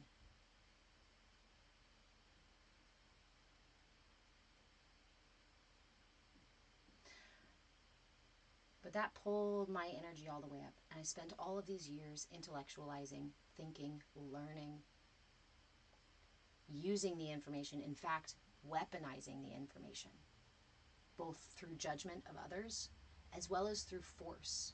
I thought that if I had the information, it was important to me to share it, to forcefully push it into people and make them do this work and make them see where they needed to be realigned and needed to be healed. That comes from my mother. My mother felt like it was very, very imperative. She even would write me emails in the middle of the night about these horrible dreams she had about me and say, "I just feel compelled to tell you." But not everything I have inside of me is an intuition for someone else. Pretty much every experience I have is for me. Can it also benefit others sometimes? Yes.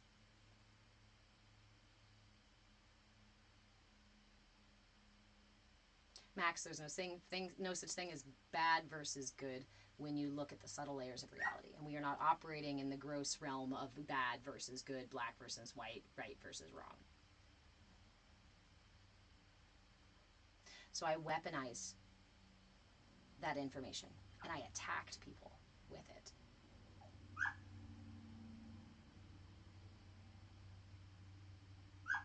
But I would say, but it's at the right, my heart's in the right place. My intention is in the right place. Right? Is to help others. But it was influenced by my own imbalance. And it took slowly pulling that energy back down and integrating knowledge into understanding, knowledge into experience, knowing into understanding.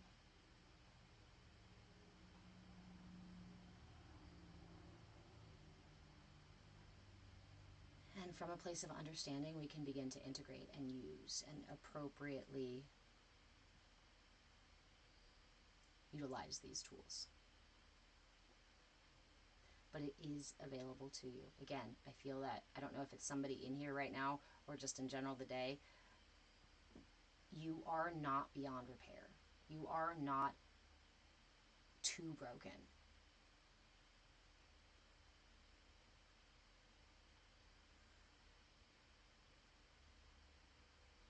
To understand divinity, to understand God, we must recognize that God is in everything and everyone.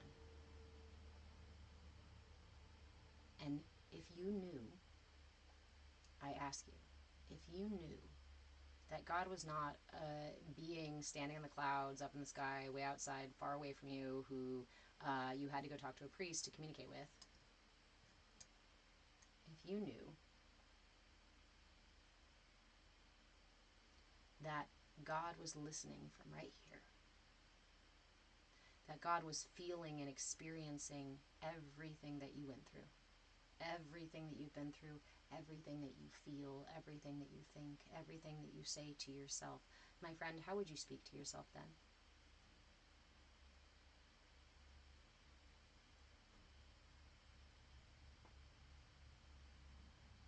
If you knew that you were a vessel designed to carry around this little spark of divinity so it can have this experience with you, how would you interact with your life? If you knew that you were a conduit for God's own deeper understanding of itself, would you seriously continue to thwart all your natural impulses? Would you continue to tell it, no, you can't try ice cream right now, we haven't had lunch yet? If God came down and walked with me and said, carry me through your life and show me what it is to be disconnected and to find connection. Show me what it is to be sad and to experience joy. Show me what it is to feel pain and pleasure. Would you not be fucking stoked, like so excited for this journey? I'm like, fuck yeah, come on, let's go. I'll show you around. I'll show you around.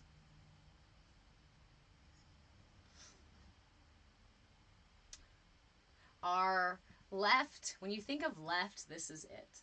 Left is a yin energy. Left is a receptive energy. Left is a feminine energy. Left is a grounding energy. Left is a soothing, warm bath. Is a summer night with crickets. Is a mother's arms.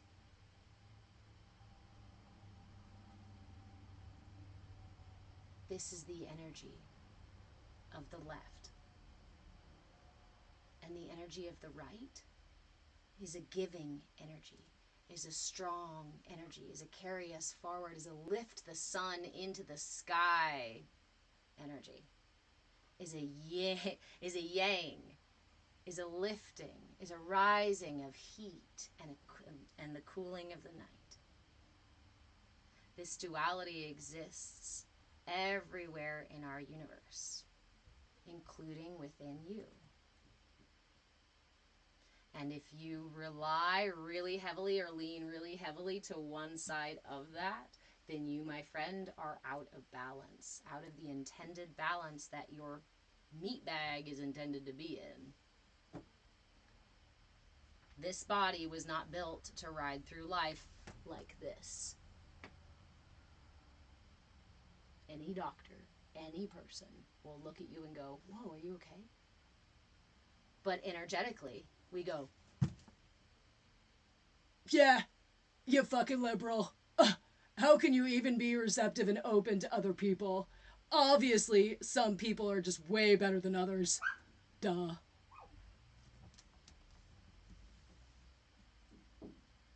I love you all. Especially when we're out of balance, because in that imbalance, I see the children that still live within us, that still play, that still beg for attention, that still seek their healing. Your system is seeking its healing by reaching out, by acting out like toddlers do when they need attention. And if we are in a balanced state, then we can hold space for the children that need our attention, that might be screaming or yelling or saying mean things or throwing punches, and you're like, hi, hello, 2-year-old, do you need something right now? Oh, it was because you were tired and didn't know how to meet your own needs. As the adult, as the parent, this piece of me in this moment, because the other piece of me is also way the fuck over here and way the fuck over here. You have imbalance and balance all available within you. It's where you put your attention. Who are you choosing to be in this moment? Your greatest superpower is your ability to choose. If I'm like this, I can still choose to put that shoulder back and maybe just for this 5 minutes, approach the situation with curiosity and willingness. Curiosity. My arms are not crossed. Willingness. My heart is forward. I am receptive. But I'm also respectful to myself, so I have boundaries.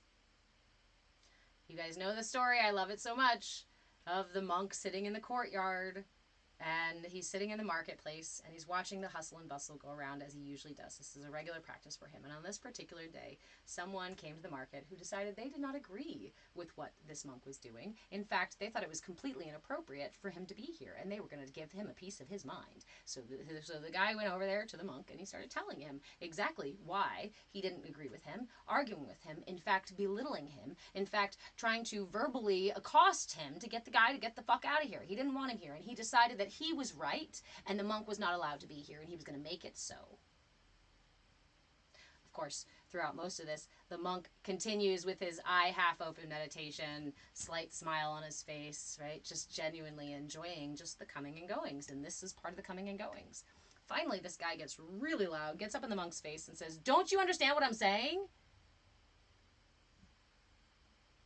And the monk, at this point, smiles a little wider and opens his eyes and says, "Yes, I understand every word. I simply do not accept the gifts you are giving me. They're not for me. Thank you." And he returned to his meditation. This is the same self-respect that we can all have. Just because somebody comes to me with a gift doesn't mean that gift is for me. If somebody came to me with a really 3 sizes too small itchy pink sweater, I wouldn't receive it. Not a physical gift, right? Obviously, if somebody gives you a physical gift and you're like, "Oh, whoa, that's totally not for me. Thank you, but that's okay. I'm good." But energetically, and in other areas in our life, in our relationships, in our job, in our personality, in our ways of operating, we adopt these things, we wear these things that are absolutely not for us. And then we walk around complaining about how they're too small and itchy. Sorry, motorcycles. Oh, my job doesn't fit me right. Oh, my partner is all this and this and this and this and this. Hey, maybe that partner is not actually for you. Did you think that maybe you are holding on to a gift that doesn't fucking belong to you, that is actually for someone else, and while you're holding on to their gift, they are waiting for their gift to arrive? So it's not only me misaligning myself and perpetuating my own discomfort and suffering, but it's even me contributing to somebody else's not having something that they deserve and need in this life.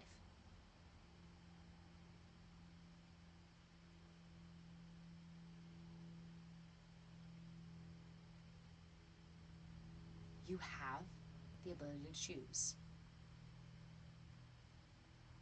And you have every right to the things that are actually for you without having to accept the things that are not for you.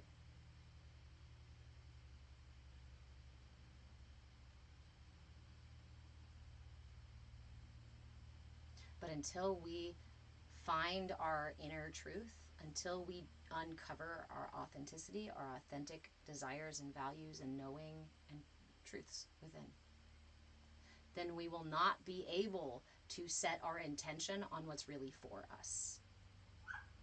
We will constantly be running down paths, alleyways that we think we should be, or other people told us we should be, even if they're completely opposite the direction of my actual resonance. And I mean, again, deeper than desire, deeper than the thoughts I have and the things I think I need. The universe is far grander and far wiser than my limited little human brain will ever be. And same with you.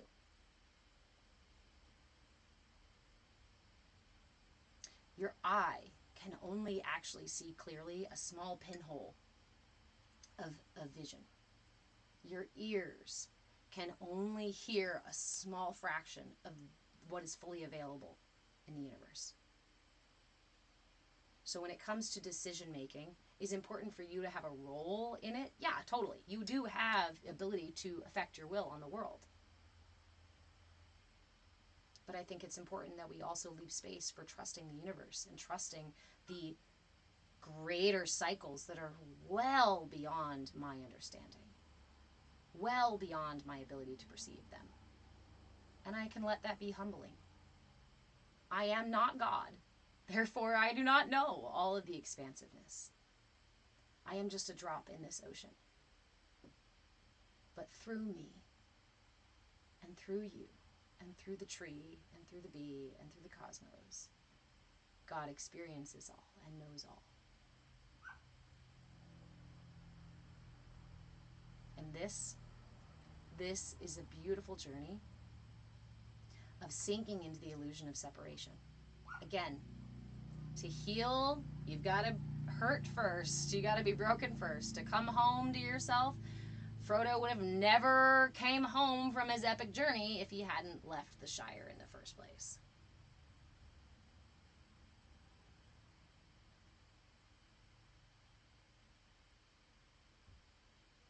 But we acquire, we invite in so much suffering because we do not do this practice of setting my intention, uncovering my truth, uncovering my authenticity, using that to set my intention, and then placing my attention on it. I can set my intention and then ignore it. What were we saying before? Black bag therapist, I don't know if you're in here anymore, about EMDR. We had an EMDR therapist in here earlier, you know. If I go to an EMDR session, I can set my intention to receive benefits of EMDR, right? I'm going to go into that, and my intention is to hopefully get better a little bit, right? But if I am in that session and my attention is everywhere but on the session and the practice itself, am I really going to be receiving the full benefit available to me? No. Further, if I show up in that room sitting here saying to myself, this shit is a bunch of bullshit, this is just woo woke shit, right? Whatever the thing is, whatever those dismissive things, these dismissive popular taglines are designed to limit you. Listen, these things that you're saying are not limiting anybody else but you. They are your own chains. They are your own restraints. They are your own blinders. Everything we say is a projection. A projection of our own inner reality. Everything we do is a projection of our own inner reality. And we can either work to understand, turn within, so that we may understand and make friends with and develop a trusting relationship with ourselves, so that we can realign and align with our authenticity, with our intention, resting my intention and meeting it all with curiosity and willingness.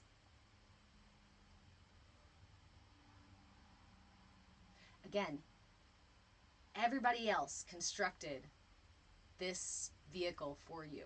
And when you turn 25 or so, you got the keys. If the vehicle isn't the one you want, repair it, fix it, upgrade it, change it. It is up to you to do it. You are not a victim of your life. Your life is your tool, your path, your journey. It's just about finding your inner captain so that you can take the helm and redirect. Rebuilding your ship so that it fits you just right. Because when you find that which fits you just right in life, suddenly you look back and you go, why the fuck was I wearing tiny pink itchy sweaters before for all this time? I didn't even realize how much I was limiting myself. And many of us find ourselves there, not realizing how much we were limiting ourselves until we start unlimiting those selves and realigning ourselves and then going, holy shit, it was literally me walking into every single abusive relationship that I walked into. It was me. Denying my truth, denying red flags. Is it worth my guilt and shame now? Because those things do not lead me any closer to my healing. So, let that shit go.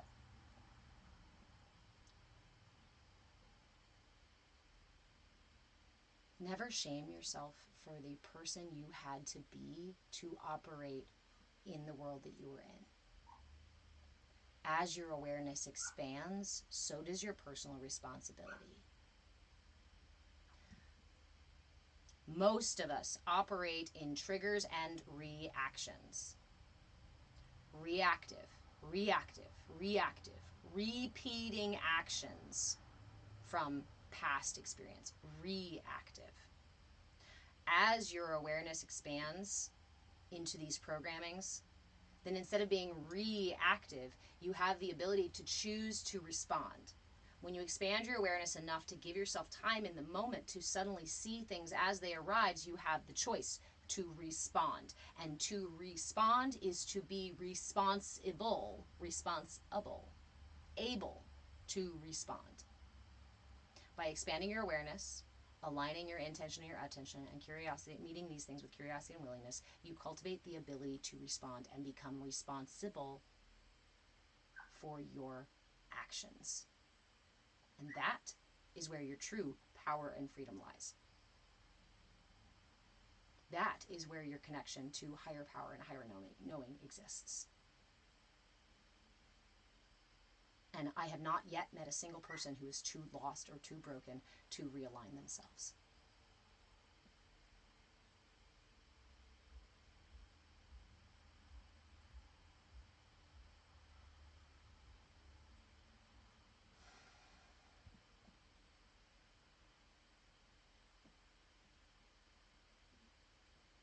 So where do I start? Where do I start? Okay, if I want to get all the way down that place to the end, I don't know, there's not an end, but if I want to get closer to my healing, if I want to get more aligned, if I want to heal these things, how do I get there? How do I get to some place that, for all intents and purposes right now, may seem like it's billions of light years away? And you start right here.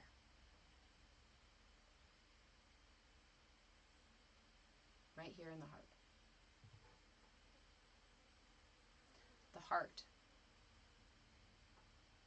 is your center for transmutation.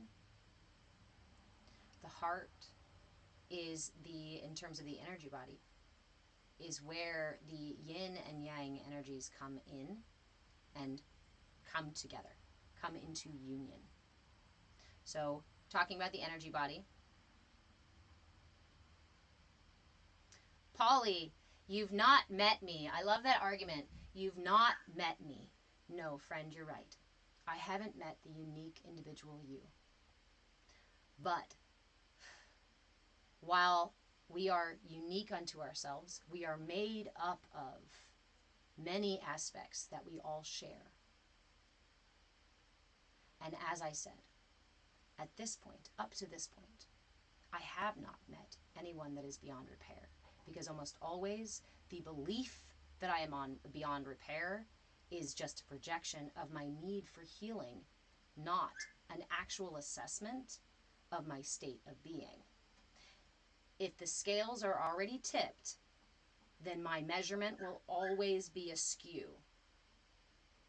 If we are operating from unconscious programming, especially ones that cultivate restrictive, contractive energies that seek to control us or to take us apart or to make us feel weak and whatnot,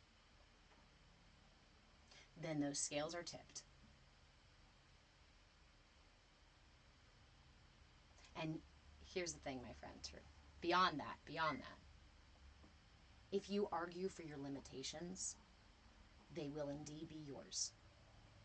So the longer you tell yourself and other people, the longer you try to convince yourself and other people that you are beyond healing, the more the universe and other people will respond in that way and say, okay, that's your belief.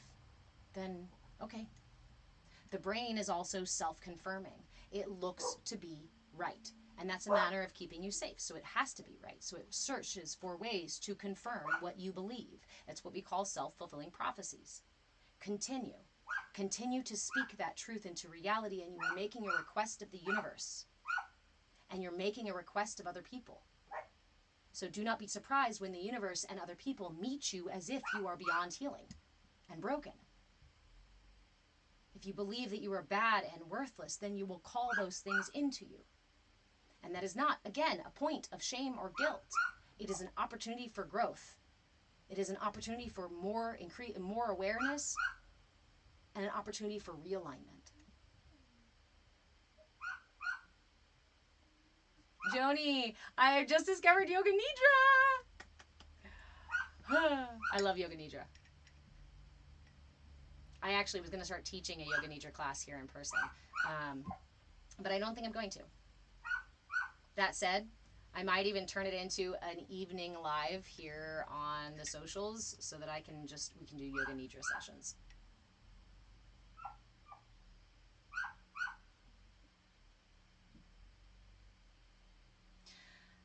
SoCal says maybe try giving your life to Jesus. Really seek him out, and if it's not for you, you can stop. I highly suggest in this space, when we approach each other with curiosity and willingness, we offer the foundational ideas. We offer the foundational pieces. When we talk about seeking Christ, Christ is a consciousness. Christ is a state of being. Christ is a way of being in your authenticity, open and connected to divinity, and allowing the divinity to create through you, to manifest into creation through you. This happens through the heart. That's what Jesus was doing. So instead of telling someone to follow a different guru, it's really important in this space that we encourage people to find the guru within. Christ found the guru within. Jesus found the guru within. You can too. Does it bring you closer to God and Christ? Abso-fucking-lutely.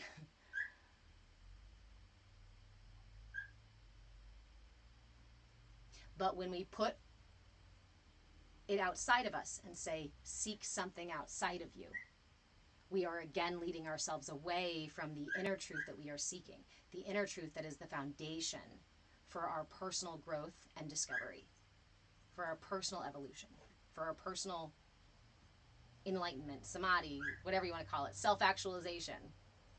That comes from within. That comes from the guru within you. And the more often I place my desire, attention on others, the more I miss of what's happening within me. Bridget's daughter. So remember, right? Reactive is a reaction. So if you seek to be less reactive to a particular type of thing, I invite you to then turn inward and explore that thing within. So if it's you, it's reactive to religion. Turn within and ask yourself, what is it that makes me react that way, right? Why am I reacting that way? What need does it come down to? For me, I was raised Catholic. And so religion told me to shut the fuck up. Religion told me I did not have value in and of myself. Religion told me I had to talk to a middleman to talk to God. And for me, I was like, that's the most bullshit, backwards piece of thing. I was like, what are you talking about? Because from my early experiences, I sat with God. I spoke to Christ. I was pulled out of my own body by angels so I could watch the trauma happening to my body and not to me. By the time I was ready to get my first communion, I was ready to leave the church. Because all the church did was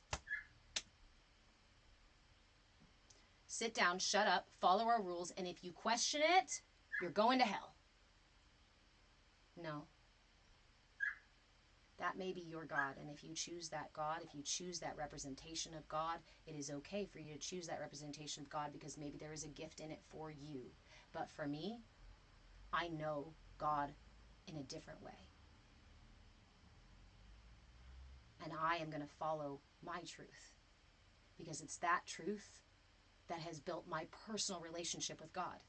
You have a personal relationship with divinity available to you if you seek it through you. You can't find it through anybody else. Can you see signposts? Yes. Can we find other people where we go, ooh, the thing that you feel and believe and are talking about, that feels right. That excites me. That gets something moving within me. Follow those. Follow those inner yeses. And turn away from the inner no's without judgment, without shame, without blame. It's a discovery process.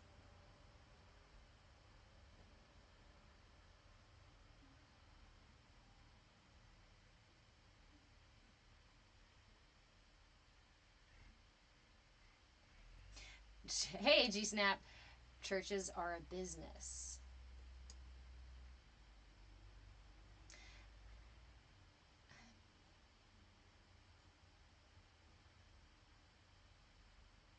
Khalil, why do you feel yelled at?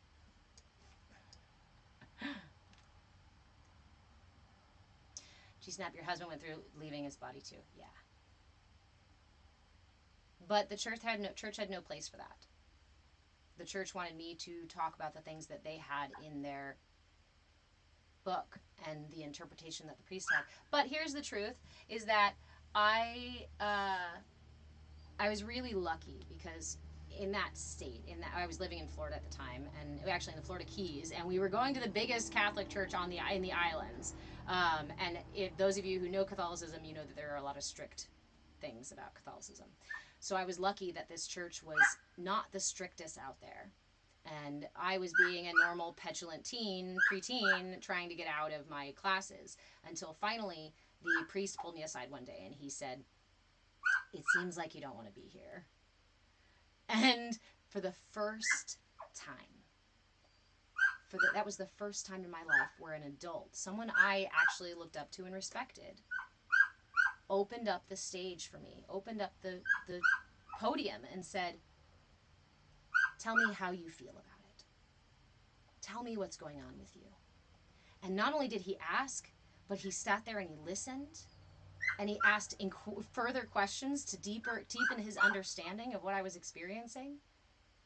And of course, I said to him, "I've spoken to God. I mean, not, you and me sitting here, and I was feeling so nervous about saying these things because I'd been so denied over and over and over again, because that is what our culture and our religion, the Western religion, does. It says, shh, you do not know anything. You are an empty vessel. Let me fill you with all of this information and indoctrination that I want you to follow so that I can have whatever outcome I seek."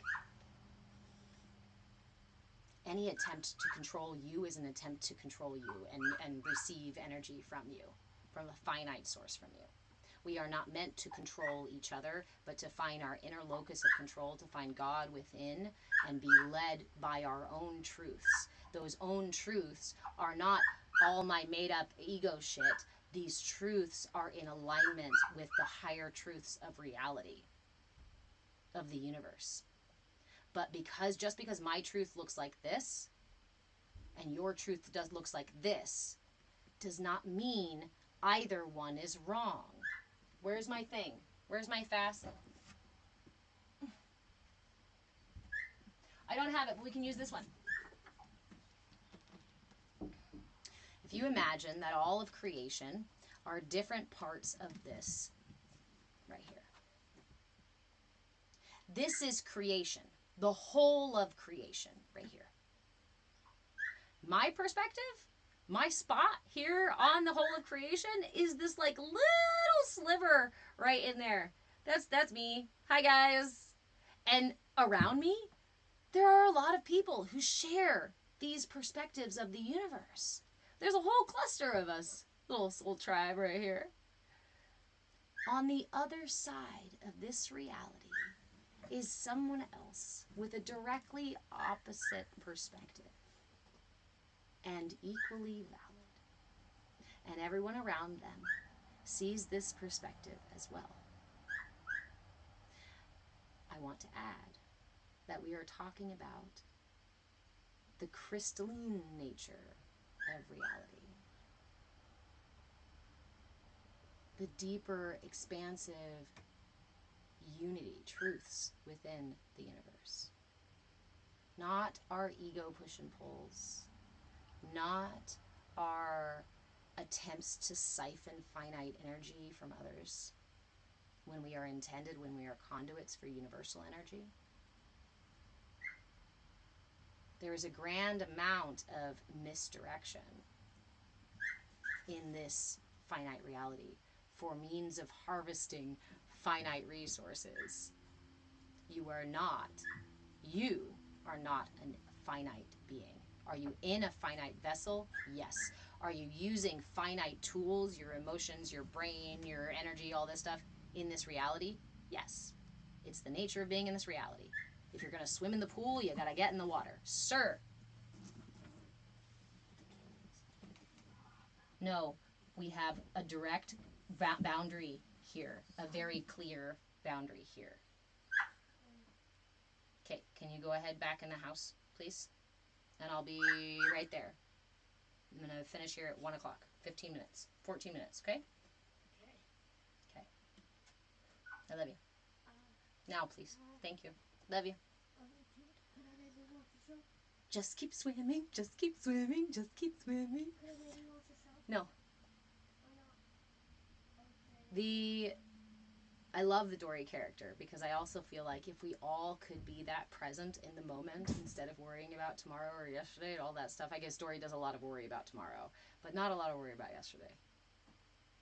I do remind myself sometimes when I am getting frustrated and worrying too much about yesterday and tomorrow and all these things, I remind myself, just keep swimming, just keep swimming, just keep swimming. Ooh, G-Snap, what'd you see there? Anon, do I know what Sufi is? Yes, I know about Sufism.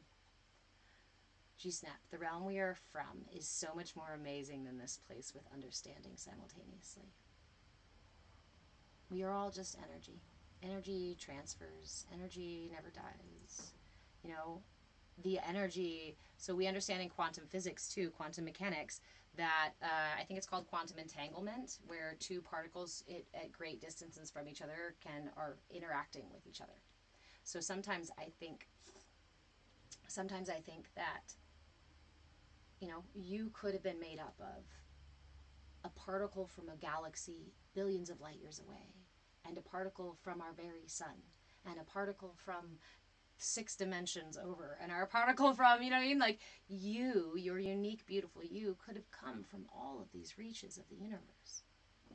All of this material coalescing into just this one unique, beautiful vessel.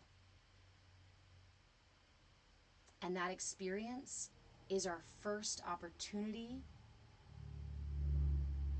for understanding, for learning. Because that first experience is a separation. Energetically, all of those pieces come into this illusion. And through birth, we go through our very first separation. In utero, heartbeat entrains with the parents. Every need is taken care of. No need to request. No need to do anything except for be. This is an emergency. Huh. We forgot my medicine. At 11? Yeah, forgot it. Oh, crap. You're right, I did. Okay, I'm coming in. All right, guys, I gotta go. I forgot to give my kid his antibiotic at 11. So, I'm going to say real quick, if you guys would like to chat more, please come join the Discord. The link is in my bio, is on my Patreon page. If you would like to snag a membership for either with our group coaching, for asking, okay, so the memberships will offer you various things, including prioritize content requests, including my library of replays on YouTube. Right now, replays are only available for the week, and then they go into an archive. If you want access to all the rest of them, there is a membership level for that. You can also get into the twice weekly group coaching sessions we have, as well as private coaching sessions too. I offer memberships for all of these things. You can find some of those memberships here on TikTok. The rest of them are over on Patreon. The prices on Patreon will never, ever, ever change because Patreon only charges me a small, reasonable percentage for stuff over there. Here on TikTok, they only give me up to maximum 50% of what I make, and they don't even give me that. So the prices here on TikTok will change in September. If you want to get an evens price and keep it that way forever, go to Patreon. If you want the convenience of having it here on TikTok, you will be alerted when it changes in September, so feel free to grab that here. the link to the page to the Discord is on my Patreon page, patreon.com/move with change. There's also recipes and blog things and fun things that happens over on the Patreon. So definitely follow the Patreon. You can follow it for free. You can join the Discord for free. You don't need a membership. You can come into these classes for free. The things that I feel called to offer for free is the information. What I charge for is more of my time, because that is of great value to me and to my son and to my dogs and to my cats. And yeah, so if you have any questions, feel free to just send me a message. You can come into the Discord. If you need some help in the Discord, you can also just @HarmonyHandler or make a comment wherever and ask for help. Any other last minute things? I don't think so. I'm going to go get my kids some medicine, and I'm going to have some lunch. And, oh, that's adorable, Imperial. I like that. Hold on. I must be a billionaire in a submarine. Oh! I would say too soon, but it sounds like lunch. All right. I love you all. More than you know. Because we are not separate from each other. We really are drops in the ocean. We really are parts of one. You know, the way that light comes through a prism, that's my favorite. Light, regular old light, all as one, comes into a prism. And what happens when it goes through the prism is it fractals and separates into all these pieces. You and I, my friends, are just different colors of the rainbow. But we need every shade to make this reality as beautiful and dynamic and exciting as it is. So thank you. Thank you for shining your light. Thank you for being here. Thank you for being you. Remember, you can't heal unless you're broken first. You can't love yourself unless you can't love yourself until you really turn within. Can't experience the full scope of love until you see yourself within that. If you don't see God in all, you won't see God at all, at all. Good night, Instagram. Good night,